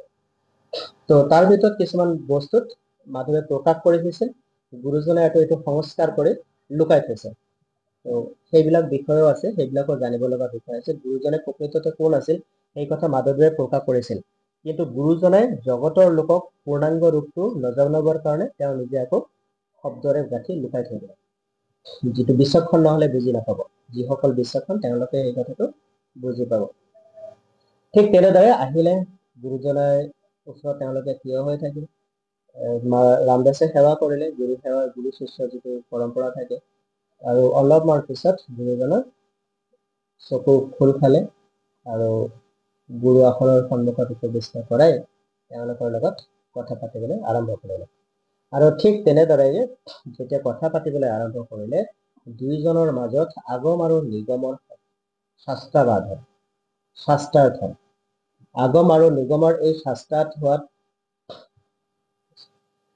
আগমৰ আৰু নিগমৰ যেতিয়া শাস্ত্ৰাৰ্থ হ'ল, এই শাস্ত্ৰাৰ্থত সময় কেতিয়া উকলি গ'ল কোনেও গম নাপায়। এনেকৈ তেওঁলোকৰ চাৰি প্ৰহৰ বেলি ইজনে সিজনৰ লগত কথাৰ কটাকটি হয়। আৰু অৱশেষত গুৰুজনাই মাধৱৰ প্ৰতি চাই নিচুকিয়াই হাঁহিলে, আৰু তৰুমূলৰ শ্লোকটো তেওঁৰ আগত দেখা কৰিলে। ইমান ধৰণে কোৱা নাই, কাৰণ পণ্ডিতৰ অহংকাৰ যেতিয়ালৈকে শেষ নহয়, তেতিয়ালৈকে বুজাই একো লাভ নাই। যেতিয়ালৈকে আপোনাৰ বেগত সকলো শেষ হৈ যাব, তাৰপিছত আৰু আপুনি তাক লৈ অহংকাৰ নকৰে। তো গুৰুজনে তেওঁৰ ভিতৰত কিমানখিনি পাণ্ডিত্যৰ জ্ঞান আছিল, সেইখিনি জগতক প্ৰকাশ কৰিবৰ কাৰণে আৰু সত্যক সংস্থাপন কৰিবৰ কাৰণে সেয়া দৰকাৰ আছিল। যদি কেতিয়াবা কোনোবাই দৃষ্টান্ত দিয়ে যে আগম নে নিগম শ্ৰেষ্ঠ, তেতিয়াহ'লে মানুহে শংকৰ মাধৱৰ দৃষ্টান্ত দিয়ে, শংকৰ মাধৱৰ দৃষ্টান্ত দিয়ে। মাধৱ যদি আগম হয়, শংকৰ নিগম হয়, শংকৰ শ্ৰেষ্ঠ হ'ল, অৰ্থাৎ নিগম শ্ৰেষ্ঠ। এইটো এটা কিন্তু দৃষ্টান্ত প্ৰচলিত হৈ আছে। যদি কেতিয়াবা কাৰোবাক সোধে, এই উত্তৰটো আমি দিব পাৰিম যে আগম শ্ৰেষ্ঠ নে নিগম শ্ৰেষ্ঠ, আমি কম নিগম শ্ৰেষ্ঠ। কিয়? কাৰণ শংকৰ গুৰুজনৰ ওচৰত মাধৱ গুৰুজনে পৰাভূত হৈছে, কাৰণ আগমক লৈ মাধৱ গুৰুকে শংকৰদেৱৰ লগত শাস্ত্ৰাবাদ বা তৰ্কবাদ কৰিছে। বুজি পালা? তো সেইটো এটা আমাৰ জানিব লগা পইণ্ট আছে। বহুতে এইবিলাক কথা এনালাইজ নকৰে, ৰিয়েলাইজ নকৰে, তেওঁলোকে বুজি নাপায়। তো তাৰপিছত শংকৰ গুৰুজনে যেতিয়া ক'লে যে বৃক্ষৰ মূলে আনি দিলে জল, তৃপ্তি হৈ তাৰ পুত্ৰ কষ্ট ফল, মূলে নিদি যদি সিঁচে ফলে ডালে, কদাচিত টিপিটিপ নহুৱে কোনে কালে। যদি আমি মূল শিপাডালত পানী নিদি যদি ডালে ফলে মূলে দিওঁ, গছটো জানো সুস্থ হ'ব, তৃপ্তি পাব? কেতিয়াও নাপায়। প্ৰাণৰ ভোজনে তুষ্ট যত ইন্দ্ৰিয় গণ। যদি আমি অন্ন গ্ৰহণ কৰোঁ, প্ৰাণটো তুষ্ট হ'লে ইন্দ্ৰিয়বিলাক সুস্থ হ'ব। তো যদি আমি ইন্দ্ৰিয়বিলাকক কওঁ খা খা খা খা, সুস্থ হ'ব নেকি? নহ'ব ন? এটা হাতটো দুৰ্বল হৈছে খা, ভৰিটো দুৰ্বল হৈছে খা, সুস্থ হ'ব? সুস্থ হ'ব? নহ'ব। কিন্তু যদি প্ৰাণে পাই যায়, যদি আমি মুখেদি লৈ পাকস্থলীলৈকে যদি পঠাই দিওঁ, তেতিয়া সমস্ত ইন্দ্ৰিয় সতেজ হ'ব, সুস্থ হ'ব, পাই যাব। তো সেইকাৰণে গুৰুজনৰ এই কথাখিনি যেতিয়া মাধৱ পুৰুষে শুনিলে, আৰু শেষত যেতিয়া ক'লে যে কৃষ্ণক পুজিলে পূজা সমস্তৰে হয়, পৃথকে পুজিলে পূজা কেহ নালাগে। জগতৰ যিটো বৃক্ষ, সংসাৰ বৃক্ষ ওলোটা, সংসাৰ বৃক্ষ ওলোটা, ওপৰ ফালে শিপা আছে, তলফালে ডাল, ফল, মূল, পাত আছে, যিবিলাক আমি নদ নদীবোৰত শাখা প্ৰশাখা। কিন্তু মূল কোন ফালে আছে? মূল ওপৰ ফালে আছে, বৃক্ষটো ওপৰ ফালে আছে। এই যিটো বৃক্ষ বধিদ্ৰুমৰ তলত বুদ্ধদেৱে তপস্যা কৰি আছে, ধ্যানমগ্ন হৈ আছে, শিপা কোনফালে আছে? তলফালে আছে। কিন্তু আধ্যাত্মিকতাত যেতিয়া এইটো আমি দৰ্শনত যাম তেতিয়া এই গছটো ওলোটা ফালে পাম। এটা ওলোটাই যদি দিয়া হয় কি হ'ব? ওলোটাই দিলে মূল শিপাডাল ওপৰলৈ যাব আৰু ডালপাত ফল-মূল বিলাক তলফালে আহিব। তো এইটো সংসাৰ বৃক্ষটো তেনেকুৱা। সেইকাৰণে আমি কি হয়, আমি ওপৰলৈ যাব নোৱাৰো, উধাই যাব নোৱাৰো কাৰণে আমি ডাল পাত ফল-মূলৰ সোৱাদ আৰু ৰূপ ৰস গন্ধ তন্মাত্ৰৰ মাজত সীমিত হৈ থাকে। এই যে আমি যে পাৰ হৈ যাব নোৱাৰো সেই কাৰণে, কাৰণ আমি গৈ থাকোঁতে ফল দেখা পাওঁ, খাবলৈ লোভ লাগে, ফুল দেখা পাওঁ, সুগন্ধ নাকত লাগে, তো সৌন্দৰ্য প্ৰিয় মানুহ, তো সৌন্দৰ্যত আবদ্ধ হৈ থাকো। গৈ থাকোঁতে আকৌ ডালবিলাক অকোৱা পকোৱা, আমাক সমাজে যাব নিদিয়ে, অৰ্থাৎ মায়াৰ ৰাস্তাবিলাক যাব দিয়ে জানো? এতিয়া যদি ল'ৰা মাতিছে অলপ পিছত বোৱাৰী মাতিব, অলপ পিছত নাতনি মাতিব, অলপ পিছত নাতিয়েকে মাতিব, অলপ পিছত নিজৰ গৰু ছাগলী, এইবিলাক মায়াৰ ডাল দিলে, মানে যাওঁ বুলি যাব নোৱাৰি, কিবা নহয় কিবা বাধা থাকে, আহি থাকে। তো সেই বস্তুবিলাক অতিক্ৰম কৰি সমাধিস্থ ৰূপ লোৱাটো সম্ভৱপৰ নহয়। এগৰাকী সংসাৰী মানুহৰ কাৰণে এয়া সহজসাধ্য নহয়।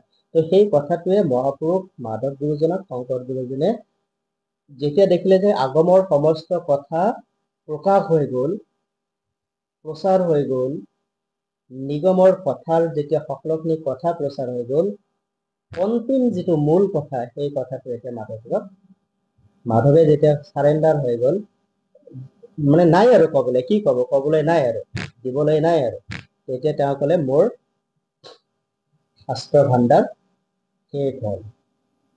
এই কথাটো যেতিয়া মাধৱ পুৰুষে শংকৰদেৱক ক'লে, তেতিয়া শংকৰদেৱে বাকী কথাখিনি ক'লে। বৃক্ষৰ মূলে আনি দিলে জল, টিপিতে হৈ এটাৰ পত্ৰ পুষ্ট হ'ল, বৃক্ষৰ মূলে নিদি যদি সাঞ্চে ফুলে ডালে, কদাচিত ত্ৰিপিটিক নহে কোনো কালে, পৃথকে পুজিলে পূজা কেহ নপাৱয়, কৃষ্ণক পুজিলে পূজা সমস্তৰে হয়।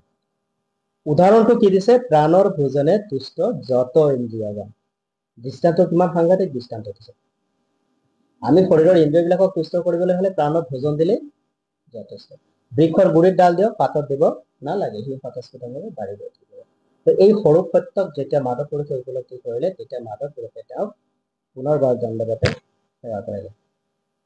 তেতিয়া শংকৰ গুৰুজনে মাধৱক প্ৰশ্ন কৰিছিলে যে তুমি আগতেও আহি সেৱা কৰিছিলা আৰু এতিয়াও তুমি সেৱা কৰিছা, আগতে আহি যিটো সেৱা কৰিছা তাৰ ধৰণ বেলেগ আছে।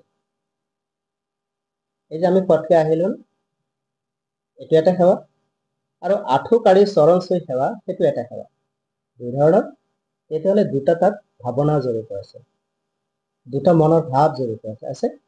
তো যেতিয়া তেওঁ প্ৰথমতে আহিছিল, তেতিয়া তেওঁ আহিছিল আৰু সেৱা কৰিছিল এই বুলি, কাৰণ শিৰোমণি ভূঞা শংকৰদেৱ হয়,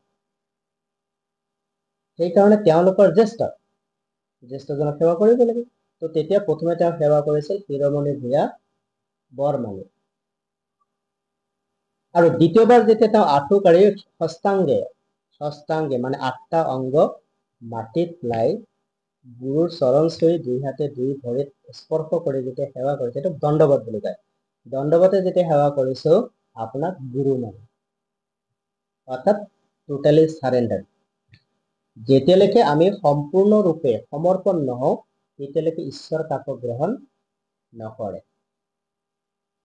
চাৰেণ্ডাৰ হ'বই লাগিব। যেতিয়ালৈকে অকণমান বিন্দু পৰিমাণ মাত্ৰ অহংকাৰ থাকিব, মই মোৰ বুলি ভাৱ থাকিব, কেতিয়াও তেওঁ ঈশ্বৰৰ প্ৰিয় হ'ব নোৱাৰে। জগতে আপোনাক বেলেগ দৃষ্টিৰে চাব। যেতিয়াই আপুনি ব্যতিক্ৰমী পথেৰে যাব, তেতিয়াই জগতে বেলেগ দৃষ্টিৰে চাব। এইটো দৃষ্টিৰ প্ৰভাৱ। সাধু সদায় সাধুমাই দৃষ্টিৰে সকলোকে মংগল কামনা কৰি চায়। কামুকসকলে প্ৰত্যেকজনৰ মাজত কামনা বিচাৰি পায়। নিন্দুকসকলে ভালৰ মাজত বেয়া গুণটোকে দেখে। অধমসকলে সদায় দুখকে চৰ্চা কৰে, প্ৰকৃতিগত। কিন্তু এগৰাকী সাধু সন্ত পুৰুষে যিমান তিৰস্কাৰ নিন্দা ভৎসনা কৰিলেও তেওঁ আশীৰ্বাদেই দিব, কল্যাণ হ'ব। তো কোনটো পৰিৱেশত থাকি নিজৰ চৰিত্ৰ কি ধৰণে নিৰ্মাণ কৰিছে তাৰ ওপৰত নিৰ্ভৰ কৰে। তো ঠিক একেদৰে যেতিয়া তেওঁ গুৰুজনৰ সংস্পৰ্শ পালে, তেওঁৰ সমস্ত আগমৰ অভিমান, তেখেতৰ অহংকাৰ অহমত্ব সকলোবিলাক নষ্ট হৈ গ'ল, আৰু গুৰুজনক যেতিয়া দণ্ডবতে গুৰু মানি সেৱা কৰিলে, শংকৰ মাধৱ তেতিয়া পূৰ্ণতা ৰূপ পালে। আৰু পিছদিনা প্ৰভাতী সময়ত আমাৰ ভাৰ বুলি কয় নে, এতিয়া যে কলভাৰ বৈ ফুৰে যে বৰপেটা সত্ৰত প্ৰচলন আছে, বা বৰপেটা সত্ৰবিলাকত কলভাৰৰ এটা প্ৰচলন আছে, মানে যেতিয়া তেওঁলোকৰ পালনাম হ'ব, পালনামৰ আগত কলভাৰ এটা লৈ আহে। তো এই প্ৰথাটো তেতিয়াৰ পৰাই আহিছিল। পিছদিনাখন ৰামদাস আটা সমন্বিতে ৰাতিপুৱা ঈশ্বৰ অৰ্পিত নৈবেদ্যৰ লগত যিমানখিনি লাগে, শৰাই এখনত যিমানখিনি সামগ্ৰী লাগে, গোটেইখিনি লৈ মূৰত লৈ প্ৰভাতী বেলি শংকৰ গুৰুজনৰ ওচৰত আহি গুৰুসকলৰ সন্মুখত থাপনা শৰাই অৰ্চনা কৰি নাম কীৰ্তন প্ৰসংগ ভাগৱত পাঠৰ অন্তত মাধৱ গুৰুজনাক শংকৰ গুৰুজনাই নিজৰ শিষ্য হিচাপে গ্ৰহণ কৰিলে।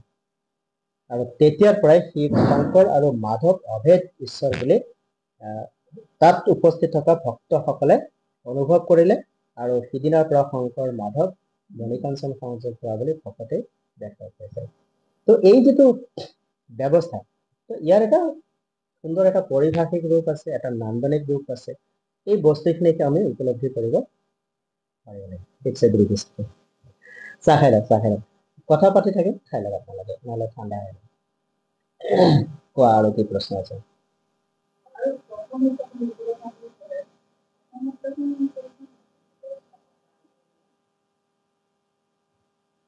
বৰদোৱা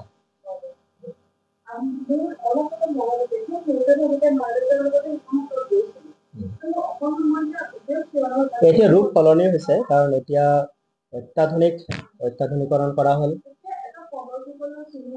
আছে এতিয়াও আছে, তেখেতৰ হয় বুলি কোৱা যায়, কিন্তু সঁচা মিছাটো আৰ্কিটেক্টে ক'ব বা প্ৰত্নতত্ত্ববিদসকলেই ক'ব পাৰিব। কিন্তু সেই বস্তুটো এতিয়াও আছে, এইটো পদশিলা তাতো আছে, আৰু সেই একেধৰণৰ ফৰ্ম এটা মধুপুৰতো আছে, শংকৰ গুৰুজনৰ পদশিলা পাটবক্ষিত আছে, গুৰুজনাই ব্যৱহাৰ কৰা। তো এনেধৰণৰ ঠায়ে তেওঁলোকে ব্যৱহাৰ কৰা পাটপোৱা, নাট, বিচনা, খৰম, পাদুকা, তেখেতসকলে ব্যৱহাৰ কৰা মুদ্ৰা, বিচনা, এইবিলাক বস্তু আমি সংৰক্ষিত ৰূপত পাওঁ। তেতিয়া আমি গুৰুজনাৰ প্ৰতিষ্ঠিত সত্ৰবিলাকত যাওঁ, তেতিয়া আমি এইবিলাক বস্তু পাওঁ। মাধৱদেৱৰ সত্ৰত গ'লে আমি সেইখিনি বস্তু পাওঁ। তো ভকতসকলে এইখিনি বস্তু সংৰক্ষণ কৰি ৰাখিছে এই কাৰণে যে সেইখিনি বস্তুৰ যোগেদি আমি বৰ্তমান প্ৰজন্মই যেন সেই বস্তুবিলাকক অনুভৱ কৰিব পাৰোঁ। এতিয়া যিটো মধুপুৰ ক্ষেত্ৰত যিটো শংকৰ গুৰুজনৰ পাদুকা সংৰক্ষণ কৰিছে, পাদুকাযোৰ দেখিলে আপুনি অনুভৱ কৰিব পাৰিব শংকৰ যেন কিমান ওখ পাখ আছিল। তাত ভৰিয়ে কয়, ভৰিটোৰ এটা জোখে কৈ দিয়ে এজন মানুহ কিমান শক্তিশালী হ'ব পাৰে, কিমান দীঘল শকত হ'ব পাৰে। চৰণৰ চিহ্নই পদচিহ্নই কৈ দিয়ে। তো পদচিহ্নৰ এই সংগ্ৰহ ব্যৱস্থাটো লাহে লাহে কিন্তু তেনেকৈ আহিল, আৰু এতিয়াতো সকলোৱে ৰাখে, আৰু কিছুদিন আগত জুবিন গাৰ্গৰো ৰখা আছে, বা যিসকলে ভূপেন হাজৰিকা ৰাখা গৈছে, যিসকল মহান মনীষী মহাপুৰুষ, তেখেতসকলৰ কিন্তু পদচিহ্নবিলাক এতিয়া সংৰক্ষণ কৰা হৈছে, যেন উত্তৰ পুৰুষে সেইবিলাক বস্তু চাব পাৰে। এইটো এটা ভাল দিশ। তো তেনেকুৱাকৈ, আৰু এইটো 19 বছৰ বয়সতে গুৰুজনে 21 বছৰ বয়সৰ আগতেই সেইখিনি কাম কৰিছে। সেইখিনি কৰাৰ পিছতে গুৰুজনে তীৰ্থভ্ৰমণ লৈ গৈছে, প্ৰথমবাৰ 21 বছৰ বয়সত। তাৰ আগতে 19 আৰু 20 বছৰৰ সন্ধিখনত এই কাম কৰিছে। অৰ্থাৎ তাতেই যেতিয়া ভাগৱত চৰ্চা কৰিছিল, মহেন্দ্ৰ কন্দলী টোলৰ পৰা অহাৰ পিছত যেতিয়া তেওঁ ভাগৱত চৰ্চা কৰিছিল, ভাগৱত কথা শুনিবৰ কাৰণে অজস্ৰ মানুহে তাত আহিছিল। অৰ্থাৎ শিৰোমণি ভূঞা বংশৰ সকলোখিনিয়ে ভাগৱত কথা শুনিবলৈ আহিছিল। আজিকালিৰ নিচিনা মানুহৰ সেই সময়ত অভাৱো নাছিল, আৰু সেই সময়ত মানুহবিলাক অলপ আধ্যাত্মিকতাৰ প্ৰতি অলপ বেছি ইচ্ছুক আছিল। আজিৰ দৰে ভোগবাদী চিন্তা চৰ্চা তেতিয়া প্ৰভাৱিত কৰা নাছিল। আৰু সেই সময়ত যেতিয়া তাৰ পৰা আহিলে, তো শংকৰ গুৰুজনাৰ মুখত যেতিয়া ভাগৱত কথা চৰ্চা শুনিলে, সকলোৱে প্ৰভাৱিত হ'ল। আৰু তেনেকৈ যেতিয়া তাত ভাগৱতৰ দশম স্কন্ধৰ কথা হ'ল, তেতিয়া তেওঁলোকে বৈকুণ্ঠৰ কথা জানিলে। বৈকুণ্ঠৰ কথা জনাৰ পিছত তাৰে মানুহখিনি সেই বৈকুণ্ঠৰ দৃশ্য চাবলৈ ইচ্ছা কৰিলে, আৰু সেই দৃশ্য চাবৰ কাৰণে শংকৰ গুৰুজনাই আকৌ চিহ্নযাত্ৰা ভাওনা, প্ৰথমখন চিহ্নযাত্ৰা ভাওনা কৰিব লাগে। আৰু চিহ্নযাত্ৰা ভাওনা কৰাৰ পিছত এই মহাপুৰুষ গুৰুজনে প্ৰথমবাৰ তীৰ্থভ্ৰমণ কৰিলে। আৰু সেই মুহূৰ্ততেই এটা সময়ত কীৰ্তন ঘৰ স্থাপনা কৰিবৰ কাৰণে মাটি এডোখৰ তেওঁলোকে খান্দি থাকোঁতে বিষ্ণু মূৰ্তিত মানে লাভ কৰিছিল। মাটি খান্দি থাকোঁতে বিষ্ণু মূৰ্তি লাভ কৰিছিল, আৰু সেই সময়ত সকলোৰে মাজত হোৱা লাগিলে, কি হ'ল কি নহ'ল। এইবুলি সকলোৱে তাত গ'ল, শংকৰ গুৰুজনৰ তাত গ'ল, বিষ্ণু মূৰ্তি দেখা পাই সকলোৰে মনত কৌতূহল জাগিল, আৰু ইয়াক সংৰক্ষণ কৰি ইয়াতে পূজা অৰ্চনা কৰিবৰ কাৰণে মানস কৰিলে। আৰু তেতিয়া সেই সময়ত যেতিয়া ব্ৰাহ্মণসকলে সেই বিষ্ণু মূৰ্তিটোক বিভিন্ন মন্ত্ৰ উচ্চাৰণ কৰি ফুল জল পুষ্পৰে যেতিয়া অৰ্চনা কৰিব ধৰিলে, গোটেইখিনি শংকৰ গুৰুজনাৰ চৰণত আহি পৰিব লাগে। যেতিয়া সেই বিষ্ণু মূৰ্তি দৰ্শন কৰে, বিষ্ণু মূৰ্তিত লৈ শংকৰ গুৰুজনাৰ চৰণলৈকে স্বতঃস্ফূৰ্তভাৱে আহি, তো এই ব্যৱস্থাটো মহেন্দ্ৰ কন্দলী আদি কৰি গুৰুসকলে দেখিলে। তেতিয়াই তেওঁলোকে অনুভৱ কৰিলে যে যিজন বিষ্ণুমূৰ্তি আমাৰ সন্মুখত আছে সেইজনে শাখা ৰূপত আমাৰ কাষত আছে। আৰু তেতিয়া শংকৰ গুৰুজনক গুৰু মানি মহেন্দ্ৰ কন্দলী আদি কৰি কিছু গুৰুৱে শংকৰদেৱৰ তাত শৰণ ধৰ্ম গ্ৰহণ কৰিছে। আৰু এই শৰণ ধৰ্ম গ্ৰহণ কৰাৰ এটা তাৎপৰ্য আছে। যেতিয়া গুৰুজনক শৰণ দিছিল কেনেকে দিছিল? মহেন্দ্ৰ কন্দলী হাতত। আজিৰ ব্যৱস্থাত কি কৰা যে আমি গুণমালা স্থাপনা কৰোঁ, গুণমালা স্থাপনা কৰাৰ পিছত এজনী নামৰ গুৰুৰ যোগেদি আমি সেইখিনি কাম কৰোঁ। সমাজে যিজনক স্বীকৃতি দিছে, কিন্তু সেই সময়ত কি কৰিছিল? তেওঁলোকে যেতিয়া গুৰুৱে যেতিয়া ক'লে যে তোমাৰ মহিমা আমি বুজিলো, তোমাৰ মহিমা আমি জানিলো, ইমান দিনে মই গুৰু হৈ তোমাক শিক্ষা প্ৰদান কৰিলো, আজি মই তোমাক মনেৰে গুৰু মানিলো, এতিয়া তুমি মোক দীক্ষা দিবা। তাৎপৰ্যপূৰ্ণ প্ৰশ্ন। এতিয়া শংকৰ গুৰুজনে ভাবিছে যে মই এতিয়া ব্ৰাহ্মণক দীক্ষা কেনেকে দিম? মইতো ক্ষুদ্ৰ। ক্ষুদ্ৰ এজনেতো ব্ৰাহ্মণৰ গুৰু হ'ব নোৱাৰে। ব্ৰাহ্মণ সমস্তৰে গুৰু হয়, কিন্তু ক্ষুদ্ৰ বা বৈশ্য ব্ৰাহ্মণৰ গুৰু কেতিয়াও হ'ব নোৱাৰে। কিন্তু যেতিয়া গুৰু নিজেই সেই কথাটোক স্বীকাৰ কৰে যে তোমাক গুৰু মানিবলৈ মোৰ কোনো কুণ্ঠাবোধ নাই, তেতিয়া ব্ৰাহ্মণজনৰ ক্ষুদ্ৰ গুৰু হ'ব পাৰে। আৰু তেনে ক্ষেত্ৰত শংকৰ গুৰুজনে ৰাতিৰ ভিতৰত কৃষ্ণ উদ্ধৱ সংবাদ ৰচনা কৰি সেই উদ্ধৱ সংবাদ স্থাপনত ৰাখি তেওঁলোকক শৰণ দিছিল। গুৰুত্বপূৰ্ণ আৰু তাৎপৰ্যপূৰ্ণ বিষয়। আৰু তেতিয়াই সেইখনক প্ৰথম সত্ৰ বুলি কোৱা গৈছে। অৰ্থাৎ সৎ কথা সাধু সন্ত মহন্ত বৈষ্ণৱসকলে একত্ৰিত হৈ সৎ সত্য স্বৰূপৰ আলোচনা জড়িত হয়, তাকে সত্ৰ বুলি কোৱা হয়। সত্ৰৰ কোনো বেলেগ পৰিভাষা নাই। নামঘৰ থাকিব, চৌহদ থাকিব, কিবা কিবি থাকিব, পৰৱৰ্তী সময়তো বনোৱা হয়। কিন্তু যদি তাত থকাৰ পিছত যদি সত্য সৎ বস্তু সাধু সন্ত মহন্ত সমন্বিতে তাত আলাপ আলোচনা নহয়, সেয়া সত্ৰ হ'ব জানো? এই মুহূৰ্তত এইখন সত্ৰ। ইয়াত আমি সৎ কথা আলোচনা কৰিছো, সত্য বস্তু স্বৰূপক জানিবৰ কাৰণে আমি প্ৰয়াস কৰিছো। আৰু এই বস্তুখিনি এটা সময়ত আমাক কি কৰিব? আমাৰ মন মস্তিষ্ক ক্ৰিয়া কৰিবলৈ আৰম্ভ কৰিব। এয়া সত্ৰ। আৰু সেইকাৰণে নৈমিষাৰ ক্ষেত্ৰকো সত্ৰ বুলি কোৱা গৈছে। বিষ্ণুৰ নৈমিষাৰ ক্ষেত্ৰ পৰম পবিত্ৰ স্থান, যিটো ভাগৱতত কোৱা গৈছে। পুতক মান্য কৰি পাতিলা সত্ৰ তথা, এই শব্দটো তাৰ পৰাই অহা গৈছে আচলতে। যেতিয়া তাতে পুতে উপবিষ্ট হৈছিল, পৌৰ্ণবাদী 28 বছৰলৈকে পুতমুখে ভাগৱত কথা কৰিছিল, আৰু সেইখনকে সত্ৰ বুলি কোৱা গৈছে। এই সত্ৰটোকে পৰৱৰ্তী সময়ত সংস্কৰণ কৰি আনি গুৰুজনৰ সেইটো ব্যৱহাৰ কৰিলে হয়তো তেতিয়াৰ পৰা সত্ৰটো আমি পাওঁ। কিন্তু পৰৱৰ্তী সময়ত নামঘৰ পাতিলে গুৰুজনে। সত্ৰ পাতা কথাটো তেনেকৈ বিশেষভাৱে পোৱা নাযায়। কিন্তু গুৰুজন আদি কৰি য'ত য'ত থাকিল তাত সত্ৰ হ'ল, য'ত য'ত আতাপে পুৰুষ থাকিলে তাত নাম হ'ল। তো তেনেকৈ নামঘৰ আৰু সত্ৰ এটা ক্লাছিফিকেশ্যন বা ডিভাইডেশ্যন আমি লাভ কৰিবলৈ সক্ষম হয়। এইটো এটা গুৰুত্বপূৰ্ণ। নামঘৰ এখন জাতীয় আদালত। নামঘৰ জাতি বৰ্ণ নিৰ্বিশেষে ঐক্যভাৱে ঈশ্বৰ সেৱা কৰিব পৰা এটা পৰম পবিত্ৰ স্থান। নামঘৰ পৰম পুৰুষৰ সাধনাপীঠ, আৰু ইয়াত জাতীয় আদালত বুলিও কোৱা। আমাৰ গাঁৱৰ যদি কোনোবা পৰিয়ালৰ লগত যদি ইটো সিটো হয়, নামঘৰৰ মজিয়াতে বহি তামোল পাণৰ যোগেদিয়ে ডাঙৰ ডাঙৰ সমস্যা সমাধান কৰা বহুত উদাহৰণ বা দৃষ্টান্ত আমি পাওঁ। তো নামঘৰৰ গুৰুত্ব আমাৰ অসমীয়া সমাজত অভূতপূৰ্ব, যাক আমি কেতিয়াও বৰ্ণনা কৰিব নোৱাৰো। অন্যত বাধা আছে, নামঘৰত বাধা নাই। নামঘৰত সকলো যাব। আৰু সেইকাৰণে কৈছে কৃষ্ণ ভকতিত নাই জাতি অজাতি বিচাৰ, কৃষ্ণ ভকতিত সমস্তৰে অধিকাৰ। ইয়াত জাতি বৰ্ণৰ ভেদ তাতে কৰা নাই, কৰা হোৱা নাই। তো আমিও ঠিক তেনেধৰণৰ গুৰুজনৰ আদৰ্শলৈ চলিব লাগে, আৰু বহল হ'ব লাগে, সাম্প্ৰদায়িক হ'ব নালাগে। কমিউনেলিজেশ্যনটো মানুহৰ থাকিব নালাগে। মানুহ সদায় ঈশ্বৰ প্ৰদত্তৰ গুণবিলাকক ধাৰণ কৰিবলৈ প্ৰয়াস কৰিব লাগে। ভগৱন্তই কেতিয়াও কাকোকে ভিন্ন নকৰে। ভিন্ন আমাৰ বিচাৰৰ মাজত থাকে কাৰণে আমি অন্যক অন্য ৰূপত দেখা পাওঁ, একক ৰূপত দেখা নাপাওঁ। আৰু একক ৰূপত দেখা পাবলৈ হ'লে প্ৰথমতে আমি আমাৰ নিজৰ দৃষ্টিকোণ সলনি কৰিব লাগিব। আৰু নিজৰ দৃষ্টিকোণ সলনি হ'বলৈ হ'লে আমি সকলোতে সাম্যবাদী ধাৰা আনিব লাগিব। মানুহৰ বিবাদ কেতিয়া হয়? যেতিয়া মানুহৰ স্বাৰ্থৰ হানি হয়। কিন্তু যেতিয়া মানুহে স্বাৰ্থই নাৰাখিব তেতিয়া বিবাদো নহয়। তো আমাৰ মনটোক আমি কোনটো পৰ্যায়ত ৰাখিম? সেইকাৰণে ভক্তিৰ ক্ষেত্ৰতো সকাম আৰু নিষ্কাম কৰি দিয়া আছে। যেতিয়া সকাম কৰিব তেওঁ ইমান সহজত ঈশ্বৰক নাপাব, কাৰণ তাৰ কামনা জড়িত হৈ আছে, স্বাৰ্থ জড়িত হৈ আছে, বিবাদ হ'বই। সেইকাৰণে যে আমাৰ ভকতৰ মাজত যে কেতিয়াবা খোৱা কামোৰা লাগে, কাৰণটো সেইটো। তেওঁ নিষ্কাম হ'ব পৰা নাই যে, যদি নিষ্কাম হ'লেহেঁতেন তেতিয়া সেইটো নহ'লে। কাৰোবাৰ তাত কলটো ডাঙৰ হৈ পৰিলেও চকুটো তাত যায়, তাত কলটো কিবা ডাঙৰ হৈ থাকে। তাত যদি এমুঠি প্ৰসাদ বেছিকে যায়, তাতো চকুটো যায়, তেওঁকনো দুখন পাত কিয় দিব লগা হয়। আকৌ যদি কাৰোবাৰ যাওঁতে টোপোলা এটা আলাদাকে দিলে, তাতো চকুটো যায়, তেওঁকনো কিয় টোপোলাটো এক্সট্ৰাকে দিব লগা হয়। অৰ্থাৎ আমি তাত ভকতি কৰিবলৈ গৈছো নে কামনা পুৰাবলৈ গৈছো। তো এই কথাবিলাকক যেতিয়া এনালাইজ কৰোঁ তেতিয়া এনেকুৱা লাগে যে আমি তাত কামনা পুৰাবলৈ গৈছো, ভকতি কৰিবলৈ যোৱা নাই। সেইকাৰণে নিষ্কাম হ'ব লাগে।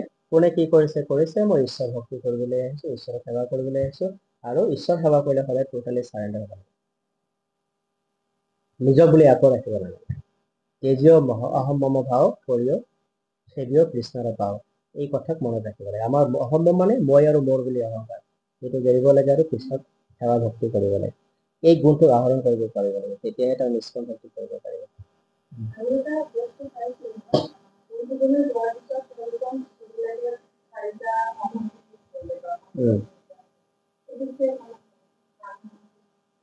মই কৈছো ইয়াৰ অলপ আগতে মই এটা ইংগিত দিছো যে যেতিয়া মানুহৰ হাৰ্টে থাকে তেতিয়াই ক্লাছিফিকেশ্যন চায়।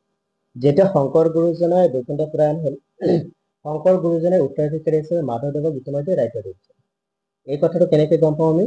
যেতিয়া মধুপুৰত শংকৰ গুৰুজনে বৈকুণ্ঠ প্ৰয়াণ কৰিব, তাৰ আগমুহূৰ্তত তেওঁৰ বৰপুত্ৰ পৰমানন্দে গুৰুজনৰ ওচৰলৈ গৈছিল, যাই পেলাই সুধিছিল যে পিতৃদেৱ আপোনাৰ সম্পত্তি নাপালে। তেতিয়া শংকৰ গুৰুজনে সুধিছে কি সম্পত্তি? তোমালোকৰ সম্পত্তিটো মই তোমাৰ মাৰাক দি থৈ আহিছো, মইতো কোনো সম্পত্তি লৈ অহা নাই। বোলে নহয়, পৰলোকৰ সম্পত্তি। তোমাৰ পৰলোকৰ সম্পত্তিটো মোৰ তাত একো নাই, কাৰণ মইতো আহোঁতে মাধৱক সম্পূৰ্ণ অৰ্পণ কৰি দি থৈ আহিছো। এতিয়া যদি তুমি পৰলোকৰ সম্পত্তি ল'ব লাগে, বিত্ত ল'ব লাগে, তুমি মাধৱক মই হেনক কৰি জ্ঞান, মাধৱক তুমি মাধৱ হিচাপে নহয়, মোক জ্ঞান কৰি তুমি মাধৱৰ পৰা সেইখিনি ল'বা। তেতিয়া আমি গম পাওঁ যে শংকৰ মাধৱ অভেদ ঈশ্বৰ, গুৰু নাই কি থাকে। কাৰণ সেইজনে মাধৱ সেইজনে শংকৰ, এই কথাটো কোনে ক'লে? শংকৰদেৱে নিজৰ বৰপুত্ৰক কৈ থৈ গ'ল। আৰু তেতিয়াৰ পৰাই শংকৰ গুৰুজনে উত্তৰাধিকাৰী হিচাপে নহয়, যোগ্যতা হিচাপত তেওঁ গুৰু পদবী লাভ কৰিলে। কিন্তু সেই একে সময়ত সমসাময়িকভাৱে দামোদৰ, ৰামদাস, হৰিদাস এনেদৰে কৰি বহুতখিনি গুৰু থাকিল। তেওঁলোকৰ ব্ৰাহ্মণ শ্ৰেণীৰ থকা কাৰণে তেওঁলোকৰ মানে মাধৱক কিয় গুৰু মানিব, এইবুলি তেওঁলোকে নিজাকৈ তাৰ পৰা অলপ আঁতৰিলে, আৰু শংকৰ গুৰুজনৰ একেখন আদ্য শ্ৰাদ্ধ বিভিন্ন ধৰণে কৰা হয়। এই যে আজি আমি কৰো না, কোনোবাই সকাম পন্থ কৰে, কোনোবাই নিষ্কাম পন্থ কৰে, এই কথাটো আজিৰ পৰা অহা নাই, তেতিয়াৰ পৰাই আহিছে। তেতিয়াই গুৰুজনক যিসকলে গুৰু মানিছে তেওঁলোকে গুৰুজনৰ আদ্য শ্ৰাদ্ধ ভিন্ন ভিন্নভাৱে কৰিছে। আৰু তেতিয়াই শংকৰ গুৰুজন মাধৱক দিলে মাধৱ উদাসীন, ব্ৰহ্মচাৰী, কেউলীয়া, গোটেইকেইটা গুণ মাধৱত আছে। প্ৰথম ব্ৰহ্মচাৰী, দ্বিতীয় উদাসীন, তৃতীয় কেউলীয়া। তেওঁৰ তাত নিজৰ বোলা একো নাই, সকলো তেওঁৰে পুত্ৰ বা সন্তান। সেইগৰাকী মাধৱ পুৰুষ নিকা মনৰ হোৱা কাৰণে তেওঁৰ এই সংগতিটোক নিকা সংগতি বুলি কোৱা হয়। অৰ্থাৎ তাত মায়াৰ কোনো স্থান নাই, আকাৰ কোনো স্থান নাই, সেইকাৰণে নিকা। আৰু বাকীসকল আহিল, সেইকাৰণে আমাৰ সত্ৰত দুটা বিভাগ আছে, এটা হৈছে গাৰ্হস্থ্য সত্ৰ আৰু এটা হৈছে উদাসীন সত্ৰ। গাৰ্হস্থ্য সত্ৰত সত্ৰাধিকাৰজন বিয়া বাৰু হোৱাৰ পিছত সত্ৰত থাকিব নোৱাৰে, আৰু উদাসীন সত্ৰাধিকাৰজন সত্ৰতে থাকে, আৰু সত্ৰত থাকি সকলোবিলাক চম্ভালে, কৰ্ম কৰে। এই বস্তুবিলাক তেতিয়াৰ পৰা আহিছে। তো তেতিয়া তেওঁলোকে নিজৰ আধিপত্যক বিস্তাৰ কৰিবৰ কাৰণে প্ৰত্যেকেই নিজাকৈ গুৰু বেশ ধাৰণ কৰে। কোনেও দান কৰা নাই, কোনেও তেওঁলোকক অধিষ্ঠান বা অধিষ্ঠিত কৰা নাই, তেওঁলোকে নিজে নিজকে গুৰু বোলাবলৈ আৰম্ভ কৰিলে, আৰু তেনেকৈ তেওঁলোকে গুৰু হ'ল, আৰু একাংশ অনুগামীয়ে তেওঁলোকক গুৰু মানি ল'লে। তো তেনেধৰণৰ ক্ষেত্ৰভেদে গুণ আৰু কৰ্মভেদে সেইটো পৃথক পৃথক কৰা হয়। তো সেইকাৰণে সংগতিটোকো তেনেকৈ লোৱা হয়। পুৰুষ সংগতি যিসকলে কেৱল ব্ৰহ্মক উপাসনা কৰে, কাল সংগতি যিসকলে আকাৰহীনভাৱে যিকোনো এটা সৰুপক মনতে ভাবি কাম কৰে। এনেদৰে চাৰিটা সংগতিৰ সৃষ্টি হ'ল, আৰু চাৰিটা সংগতি তেনেকৈ চলি আছে।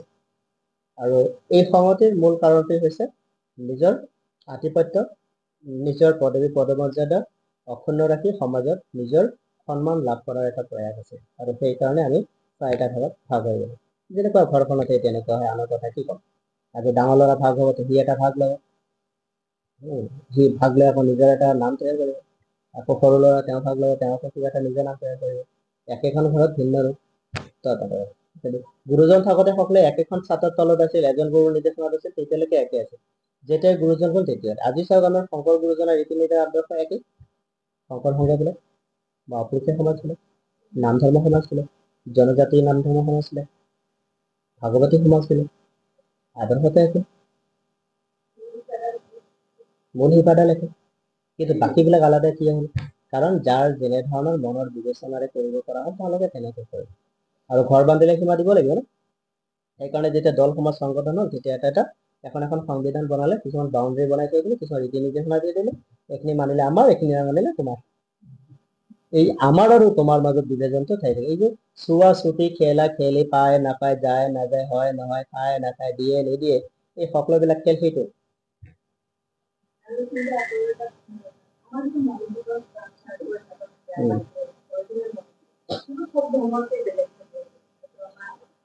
এইটো আমাৰ গুৰুজনে দিয়া যিখন গুৰু মণিকূটৰ যিটো গুৰু আসন, ইয়াৰ এটা গুৰুত্বপূৰ্ণ পাৰ্থক্য আছে। মণিকূটৰ আশ্ৰয় গ্ৰহণ কৰা গৈছিল, এইটো দাপৰ যুগৰ আৰ্হি হিচাপে লয়। এতিয়া ক'লে দাপৰ লোকলৈকে যাব লাগিব, বহুত কথা জানিব পাৰিব লাগিব। মই খুব শ্বৰ্টকে কৈছো, ঠিক আছে। ৰুক্মিণী আৰু কৃষ্ণৰ প্ৰেম কাহিনী বহুতে জানে, বহুতে নাজানে, বহুতে শুনিছে, বহুতে শুনা নাই। ৰুক্মিণী ক'ৰ আছে? ৰুক্মিণী আমাৰ শদিয়াত আছে, ঠিক আছে। কৃষ্ণ ক'ৰ পৰা আহিছিলে? কৃষ্ণক কোনে লৈ আহিছিলে? এজন ব্ৰাহ্মণে লৈ আহিছিল। ব্ৰাহ্মণজনৰ নাম কি আছিল? বেদনিধি। বেদনিধিয়ে লৈ আহিছিল। অহাৰ পিছত ইয়াতে যেতিয়া ৰুক্মিণীক ইয়াৰ পৰা লৈ গ'ল, লৈ যাওঁতে বেদনিধি আধা ৰাস্তাত অচেতন হৈছে।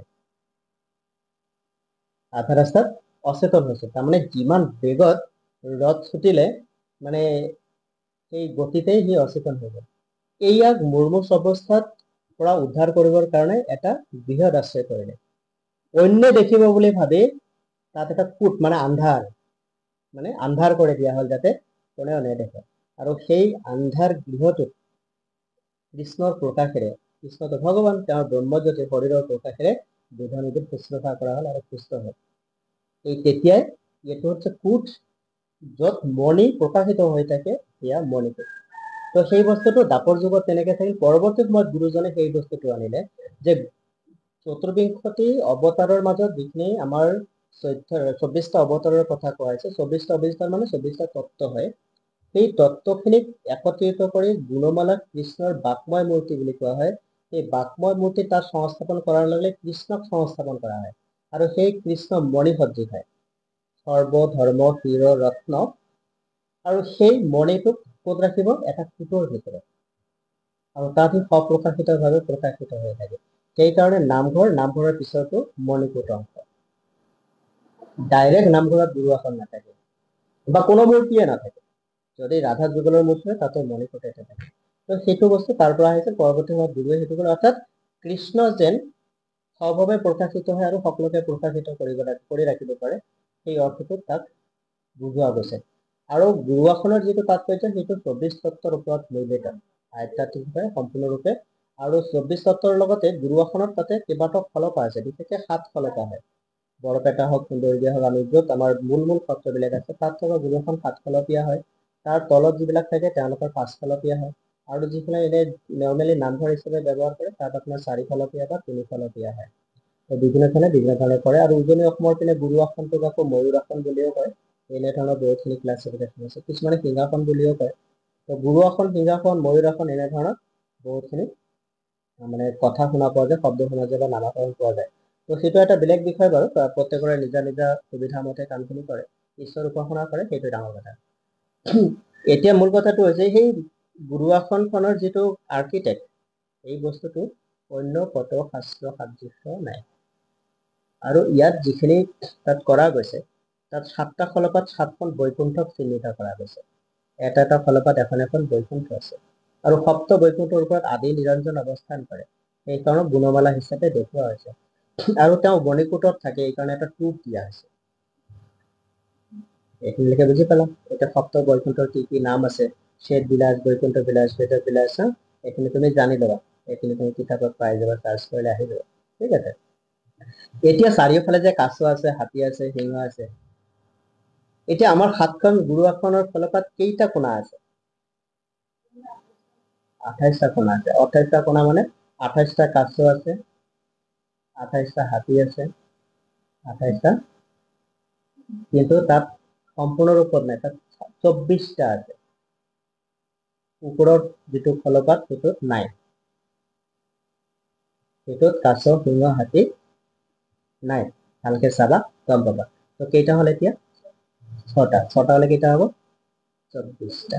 এই 24টা বিশ্বৰ 24টা তত্ত্বক তাত নিহিত কৰিছে। আমাৰ শৰীৰৰ 24টা তত্ত্ব তাত নিহিত হৈ আছে।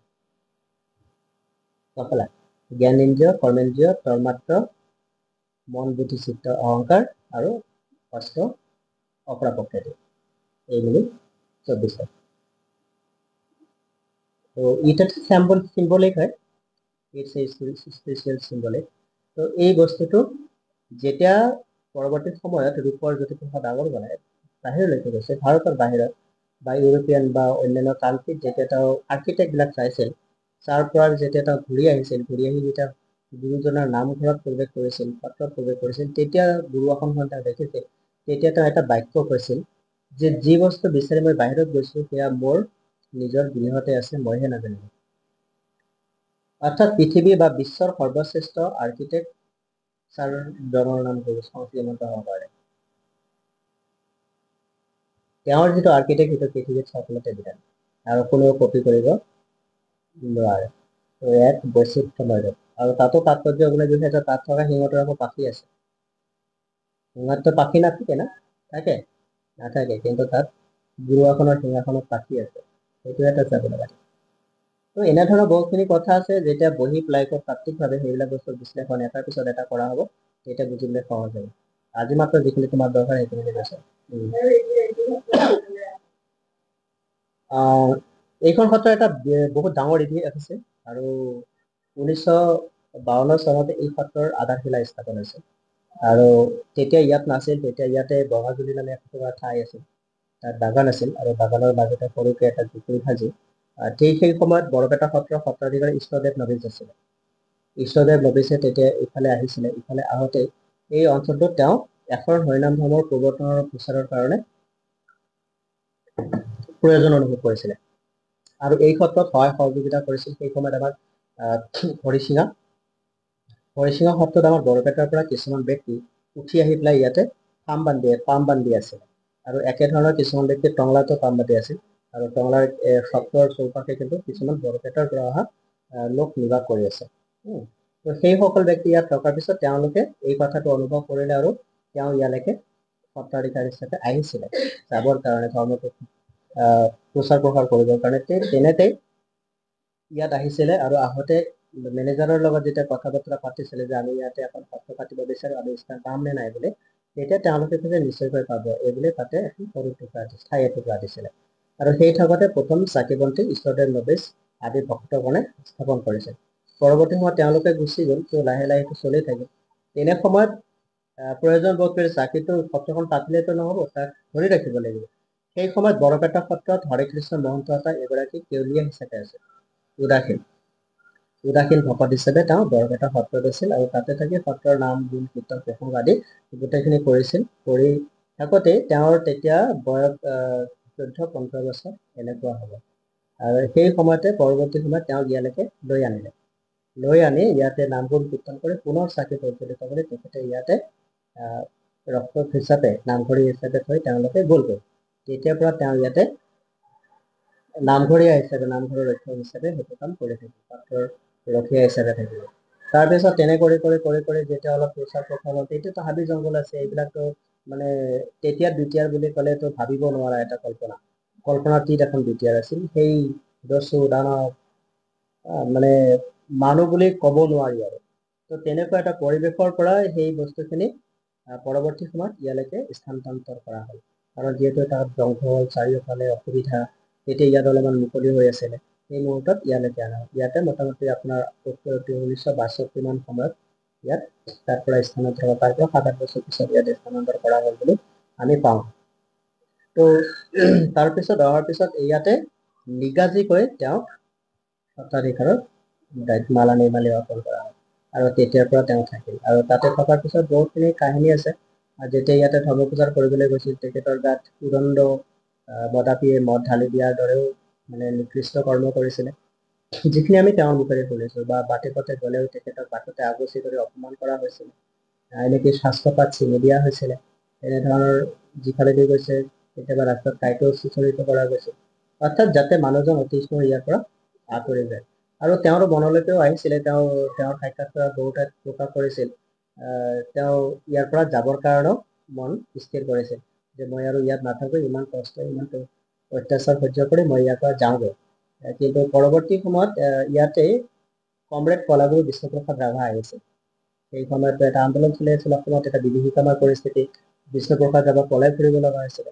তেনে সময়তে ইয়াতে শংকৰদেৱৰ জন্মোৎসৱ এখন পাতিছিলে বহল ভিত্তিত, বৰপেটাৰ পৰা হৰিচিঙাৰ পৰা টংলাৰ পৰা সকলোৱে সহযোগ কৰি বিষ্ণুপ্ৰসাদ ৰাভাৰ লগত অকণমান সময় হৰিকৃষ্ণ মহন্ত আপুনি কথা পাতিছিলে।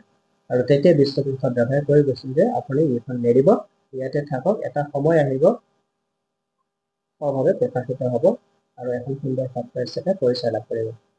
সেই বিষ্ণুপ্ৰসাদ ৰাভাৰ কথাখিনিকে তেওঁ অনুপ্ৰেৰণা হিচাপে ল'লে আৰু ঘাট প্ৰতিঘাত সংঘাত কৰি তেওঁ থাকিল। আৰু তেনেকৈ থাকি থাকি এতিয়া অকলে কেনেকৈ থাকে, তেতিয়া ইয়াত কেইগৰাকীমান আদিবাসী, বড়ো, ৰাভা এনেধৰণৰ বয়োজ্যেষ্ঠ ব্যক্তিসকল তেতিয়া আটাক লগৰীত সহায়ক তেওঁলোকে তালৈকে আহে, নাম উদ্বোধন কৰে। এনেকৈ আকৌ সহায় হোৱাকৈ আটাই তেওঁলোকক শৰণ ভোজনো দিয়ে, দি পেলাই তেওঁৰ লগত তেনেকৈ ৰাখিলে। ৰাখি থাকোঁতে এগৰাকী শিষ্যৰ সৰু ল'ৰা, এতিয়া যিগৰাকী সত্ৰাধিকাৰ, তেওঁ তেতিয়া সৰু 8 বছৰ নে 9 বছৰ তেনেধৰণৰ বয়সত, তেতিয়াই তেওঁক আনি ইয়াতে ৰাখি দিলে যে আপুনি অকলে থাকে, গতিকে আজিৰ পৰা মোৰ ল'ৰাটোকে আপোনাৰ তাত থৈ দিলো, আজিৰ পৰা আপুনি ইয়াৰ দায়িত্ব লওক। আৰু তেতিয়াৰ পৰা তেওঁ দায়িত্ব ল'লে আৰু এতিয়ালৈকে দায়িত্ব লৈয়ে আছে। সেই ল'ৰাজন লাহে লাহে ডাঙৰ হ'ল আৰু বৰঙাজুলি সত্ৰৰ প্ৰচাৰ প্ৰসাৰতা বাঢ়িল। হৰিকৃষ্ণ মহন্তৰ প্ৰয়াসে নতুন ৰূপ ল'লে। এতিয়ালৈকে প্ৰায় 33খনমান সত্ৰ পাতিবলৈ সক্ষম হ'ল আৰু 33খনমান সত্ৰত এতিয়া নাম কীৰ্তন প্ৰসংগ, চৈত্য প্ৰসংগৰ আৰ্হিখিনি চলি আছে। তেনেকুৱাকৈ ৰূপান্তৰেদি ৰূপ সলাই নৱতম সৃষ্টিৰ ফলিতা জনাওঁ যি কথা কৈ গৈছিলে জ্যোতিপ্ৰসাদ আগৰৱালাই, তেনেকুৱাই এটা ৰূপ পালে, নৱতম এটা ৰূপ পালে, সৃষ্টিৰ ফলিতা নতুনকৈ প্ৰজ্বলিত হ'ল আৰু সেয়া জ্বলি আছে। আৰু যেতিয়া তেখেতে প্ৰয়াণ কৰিলে, যেতিয়া বৈকুণ্ঠগামী হ'ল, ক'ভিড সময়, সেই সময় চাৰিওফালে বিভীষিকা সময়, মানুহ আহি বুলি যাব বুলি যাব নোৱাৰে। আৰু তেনেকৈ তেখেতে ইয়াতে প্ৰয়াণ হ'ল।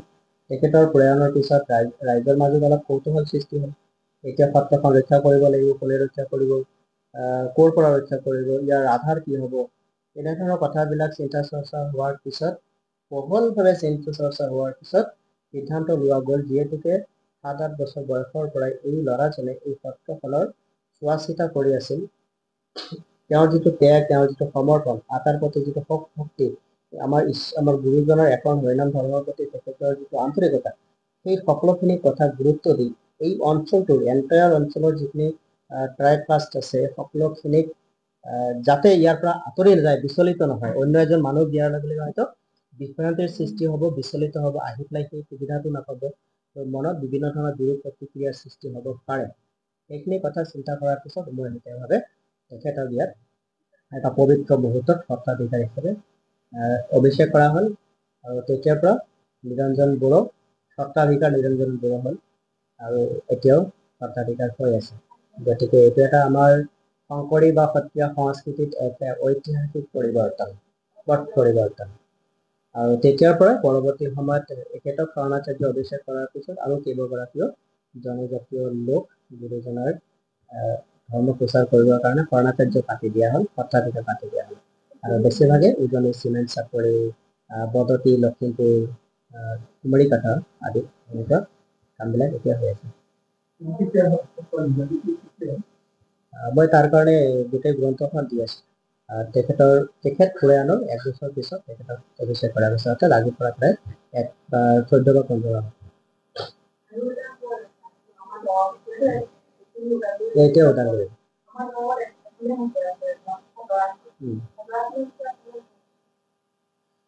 সত্ৰৰ এটা বৃহৎ এটা ৰহস্য ইয়াত আছে। কিন্তু মূলতে সত্ৰ লেচাকণীয়া গোবিন্দ আতৈৰ নামেৰে নামাকৰণ কৰা গৈছে।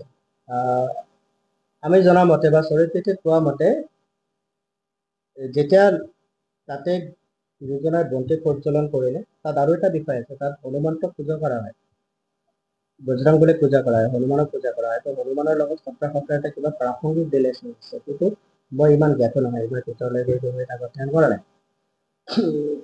তাতে সদায় এজন ভকতে সেৱা কৰি আছিল, শুশ্ৰূষা কৰি আছিল, নামঘৰ মচি আছিল। তেনে কৰি থাকোঁতে মানে ওপৰৰ পৰা জেঠি ঘূৰি ফুৰে ন, সেই জেঠি বোলে তেনেকে মাটিত পৰিলে। মাটিত পৰি তো জেঠিটো সাধাৰণতে সৰীসৃপ প্ৰাণী, সি পেটেদি খোজ কাঢ়ে।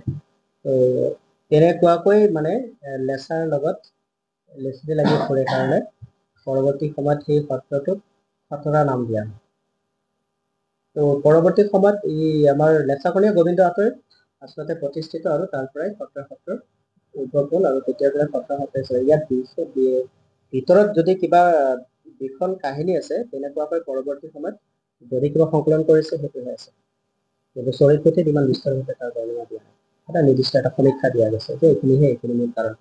যেনেকুৱাকে আমি কৰবালৈকে গ'লে অমুকত এখন সত্ৰ আছে, সত্ৰাধিকাৰ আছে, তেওঁৰ পৰা এইখিনি বস্তু হৈছে, সেইখিনি বস্তু, কিন্তু তাৰ ভিতৰৰ যিবিলাক কাহিনী, বহুত কাহিনী থাকেতো এটা অনুষ্ঠান বা প্ৰতিষ্ঠানত। সত্ৰাধিকাৰ আছে, তেওঁ গায়স্থ সত্ৰাধিকাৰ, গতিকে তেওঁ সত্ৰত নাথাকে, সত্ৰৰ বাহিৰত থাকে নিজৰ ঘৰত, তেতিয়া সত্ৰৰ কাম কাজ হ'লে তেওঁ তালৈকে যায়। সত্ৰখন গায়স্থ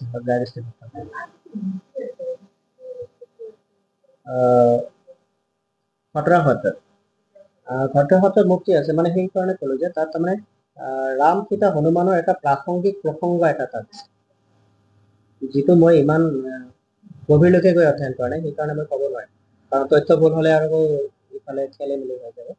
তেনেকুৱা এটা প্ৰসংগ আছে কাৰণে সেইখিনি বস্তু তাত ৰাখি দিয়া হৈছে, তেনেকুৱা হয়। কিন্তু মূল কৰ্মটো গুৰুৱাসনৰ সন্মুখতে হয়, সেইখিনি সকলোকে ঠিক আছে। আৰু ইয়াৰ বিষয়ে জানিব বিচাৰিলে যাদৱ মহন্ত আছিলে, চিনি পায় আপুনি তেখেতক লগ কৰিব পাৰে, যাদৱ মহন্তক লগ কৰিলে গোটেই ইতিহাস পাই যাব।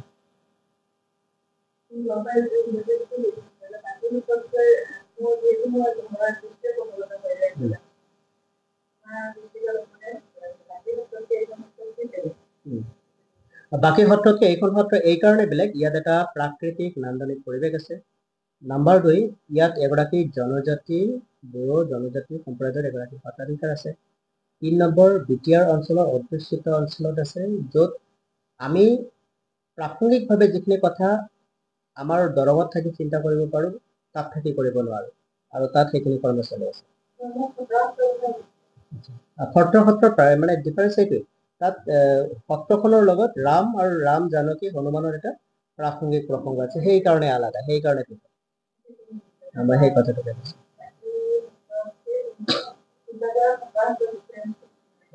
সেইটো ডিফাৰেঞ্চ, সেইটো মনত ৰখাটো সেইটো বস্তুটা আছে। তো এনেকুৱাকৈ বিভিন্ন ধৰণে নিজৰ অভিৰুচি মতে প্ৰত্যেকে বস্তুখিনি সংগ্ৰহ কৰে। আৰু কি আছে?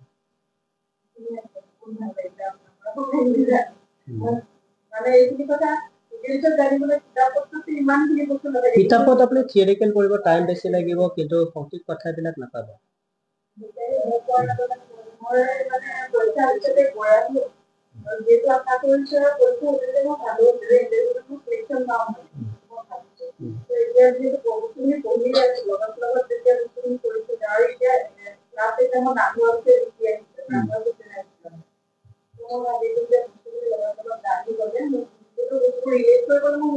সুবিধা নাই।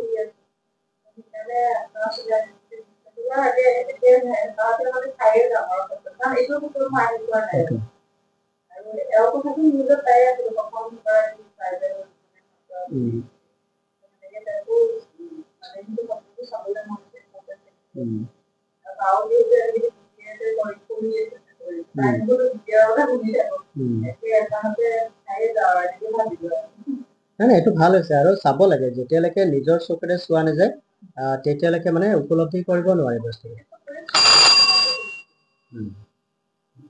এতিয়া নিজে চাইছা, দেখিছা পৰিৱেশটো, কেমেৰাটো আৰু মানুহ